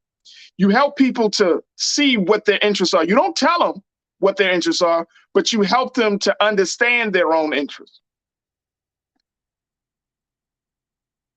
So that's where we are. That's where we are. So much is at stake, folks. And I don't know how many times we're going to be able to say it, but so much is at stake. I'm good. I'm happy with the fact that we're in this place right now where we can at least see it for ourselves, that this system of things is falling, and this is an opportunity for us to build something new, right? Like this system of things may have possibly run its course. This is a different conversation. We don't have time to cover it right now, but this system of things may have run its course. And what did I say earlier today, folks? When the system fall apart, the people should do what? Come together. We have to come together. We have to come together. When the system falls apart, it's the people that come together. I want to make sure I get my brother Michael back into it. There we go. We got you. Brother Michael, can you hear me? Now you on mute. Hold on, we got him on mute. We're going to get it together, though. We're going to work it out. Michael, can you hear me? Yeah, I can hear you. Can you hear me? Man, we're having technical issues right now. It's all good. Okay. Hey, Keenan and Ariel, let me know what we can do to hear Brother Michael. And no, we cannot hear you. We cannot hear you.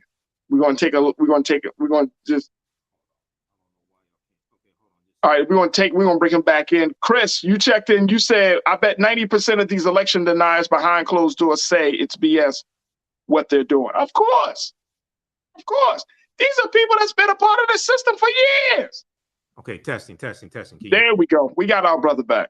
All right. For some reason, I don't know why it switched back over to the microphone, but I'm running through my mixer and everything. I don't know why I switched. Yeah, this is a crucial election. This is, and 2016 was a crucial election. That's why I was explaining to people in 2016. They didn't think Donald Trump was going to be as bad as he was. They thought Hillary was going to win. All that. And I'm like, no, you don't understand math. Okay, so what's important for us to understand is that we got to put this information on social media. We have to get people out to vote as well. Yeah. But to stay engaged after the election is over with. That's the other thing. And personally, with me, I think African Americans should be really focused on taking over the Democratic Party. Okay, if we can't take it over, become a powerful power base inside of it, like the Tea Party became a powerful right.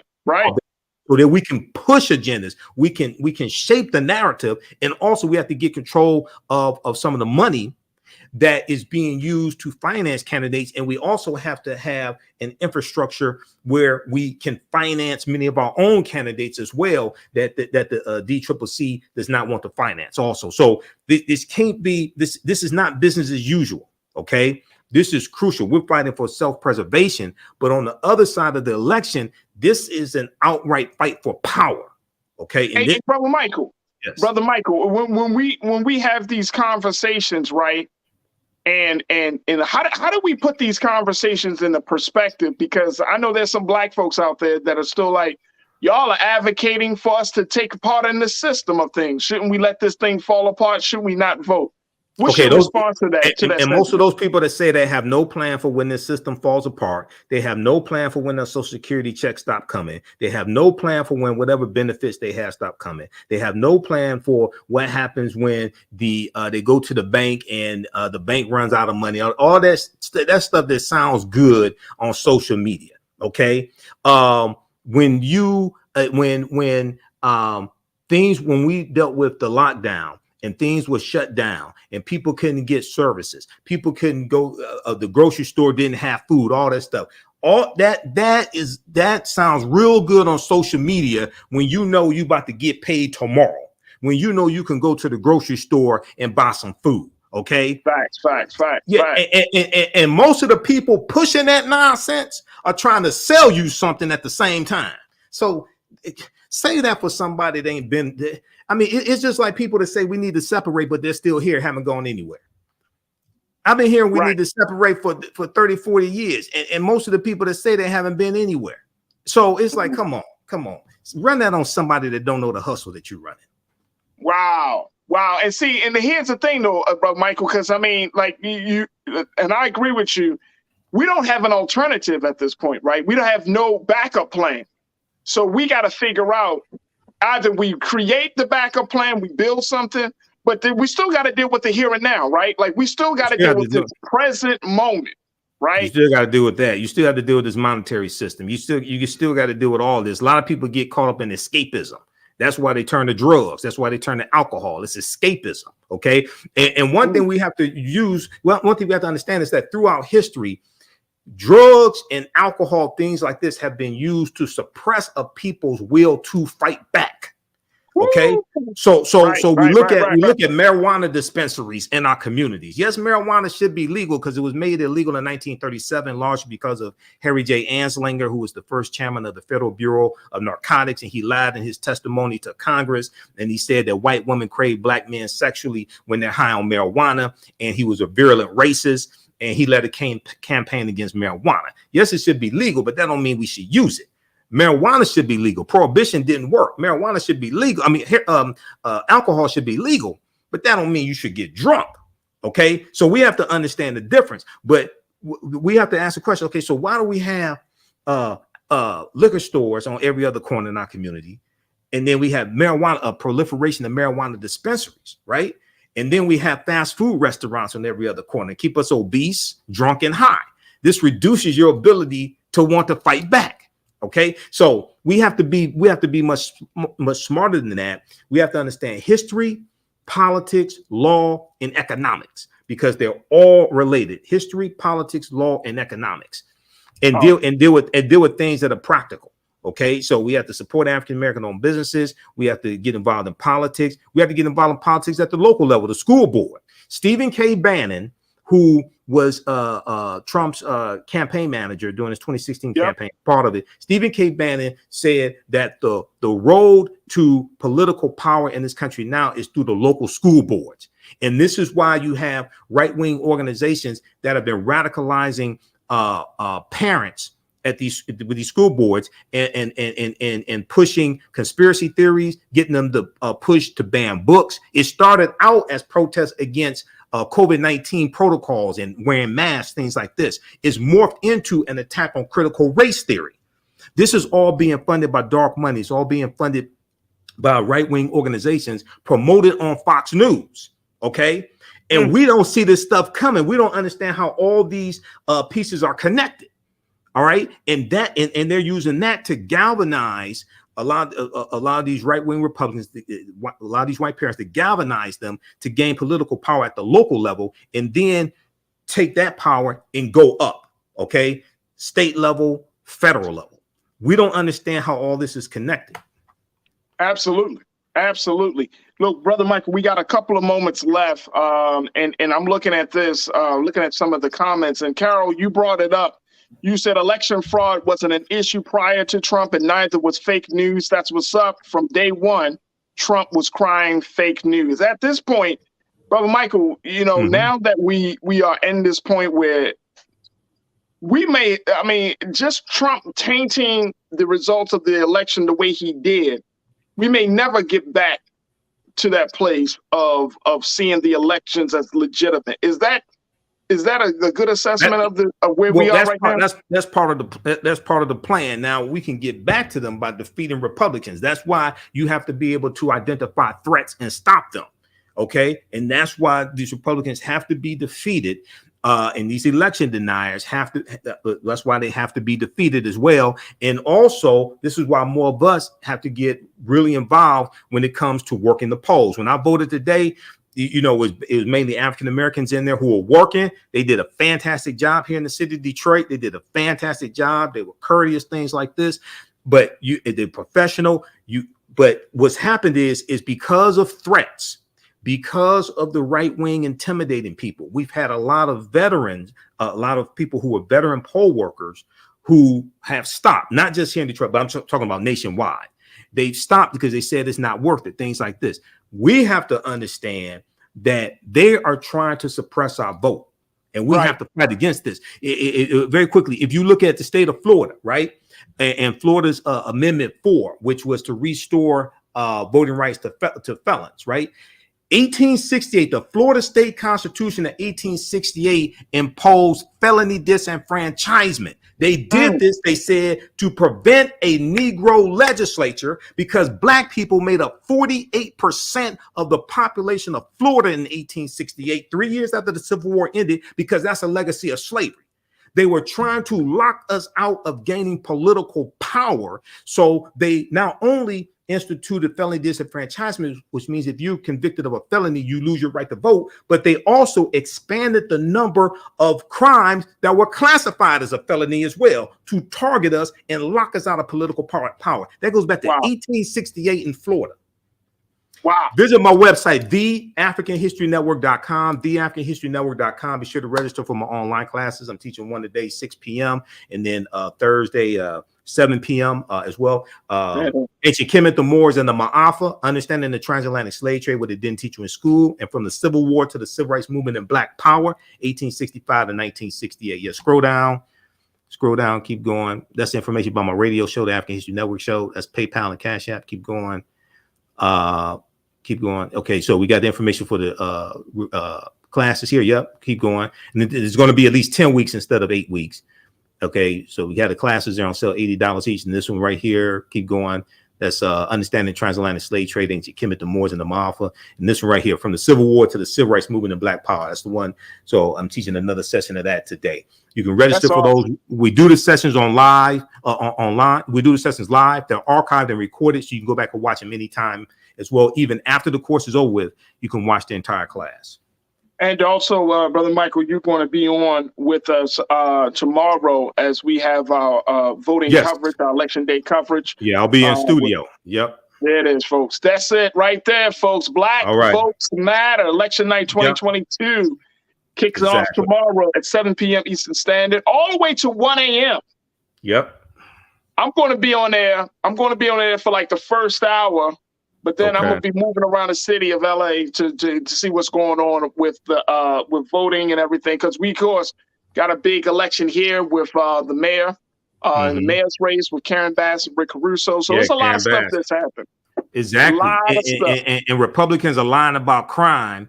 And Republicans are lying about crime, and they're running a Willie Horton 2022 strategy to scare white people in the suburbs, okay, about crime as well. All right. This is why I said defund the police is one of the dumbest slogans I've ever heard in my life, because you don't understand how you give a huge opening to Republicans that have a history of accusing Democrats of being soft on crime. And we see it going back. They're running the Southern strategy once again. So yeah, absolutely.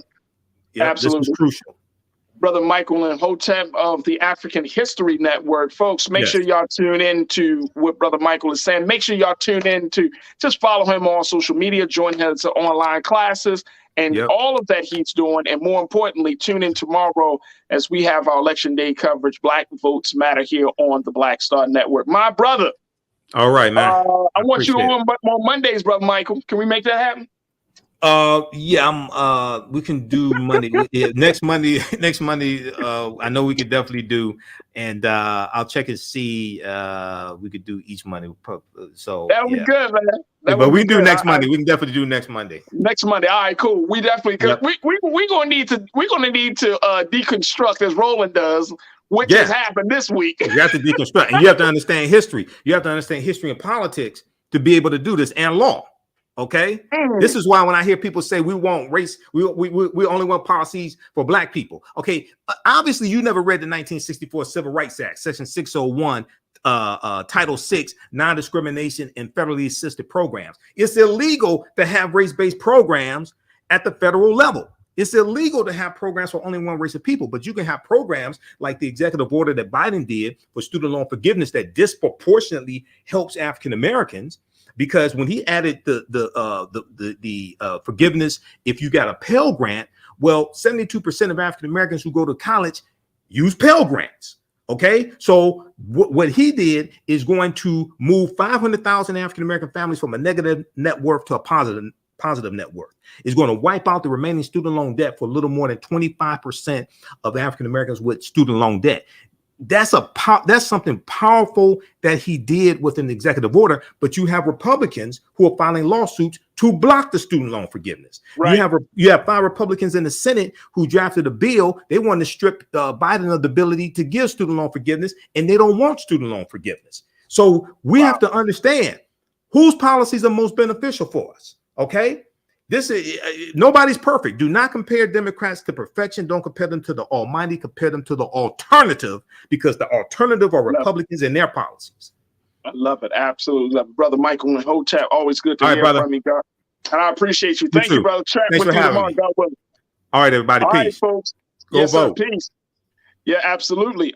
Folks, I thank y'all. Man, we had a great show today. Thank y'all so much for tuning in. All of our new watchers, welcome to the show. If this is your first time watching, maybe your second time watching, if your first time chatting, and if we were able to shout out your thoughts, welcome. This is what we do. This is our one-on-one conversation that we had about voting, because I want us to just stay focused. You know what I mean? We can hear all the thrills and frills, and I didn't want to bring 1,000 people on to talk about it. I want you to think, folks. When you go to the polls tomorrow, think about yourself, think about your family, think about your community. I want you to think. I want you to think and be clear about what your interests are. I want you to think. I think who has the better program, or who can help you get closer to the world that you want to live in. That's what I want you to think about. I want you to think about, you can think about the history, you can think about the sacrifices, but I want you to think about you and really be clear about where you stand on these issues. I want you to think. And then after you think and after you cast that vote, I want you to recommit. I want you, because I know it feels like we're just pushing a boulder up a hill, but I want you to recommit to the great movement that we are all a part of, the great struggle. which is freedom, justice, and equality, with his life and liberation, which is having, the great pursuit of happiness and having access to knowledge, wisdom, and understanding. I want you to recommit to making sure that you are a part of this. And I've said it. I said it that in order for a democracy or any form of government to work, you have to have an informed and educated citizenry. And that's the place that we're in. Because when the system falls apart, the people must come together. And that's what I want you to think about tomorrow. So, it is going to be election day. We're going to have our round-the-clock coverage. Make sure y'all tune in tomorrow, 3 p.m. Eastern Standard Time, 12 p.m. Pacific Standard Time, here on The Culture. Then just keep it going, because we're going to be checking in with RMU tomorrow at 6 o'clock. Then we switch over to our election day coverage from 7 p.m. Eastern Standard Time to 1 a.m. Take a look at this, folks. Black votes matter. That's all it is. That's where we are. Black votes matter. Makes all the difference in the world. Join us for this very, very special election night coverage. All right, folks. I didn't even put myself out there, but make sure y'all follow us, Black Star Network. Make sure you follow us on socials, on IG, on Twitter, Black Star Network. You can follow us. Make sure you follow Brother Roland if you haven't done that so far. And follow yours truly, Farajii Muhammad. You can find me on IG at The Real Farajii, Twitter on Farajii Muhammad, at Farajii, and on Facebook, Farajii Muhammad. Make sure that y'all tune in and follow me, and let's continue to build. This week also, all right, I got a lot of submissions. We got a lot of submissions. So we got to start bringing some voices on this week. We got to figure out who going to be on, because y'all submitted, y'all responded to the call, and I'm so grateful and so happy to tell me what we're missing. So we're going to be kicking that off this week as well, God willing. We got a lot of submissions to go through, got a lot of voices for y'all to hear. Y'all, some of you may be familiar with these voices, but to have them on air with us, woo! It's a great time. It's a great time, especially after this election. It's a great time. So definitely stay tuned for that. God willing, happening this week. All right, that's going to do it for me. I thank each and every one of you. I thank my dynamic team, Joel, King Keenan, Ariel. Thank you for my control room, for those guys for continuing to do the great work of making us look and sound good. Thank you. And as always, never be afraid to challenge what's wrong. Stand for what's right while being yourself in the process. God willing, we'll talk tomorrow for another exciting edition of The Culture, right on Election Day, here on your source for news and information, the Black Star Network. Make sure y'all tune in for that. Tune in for Roland Martin Unfiltered coming up next here on the Black Star Network. Talk to you soon, family. Peace.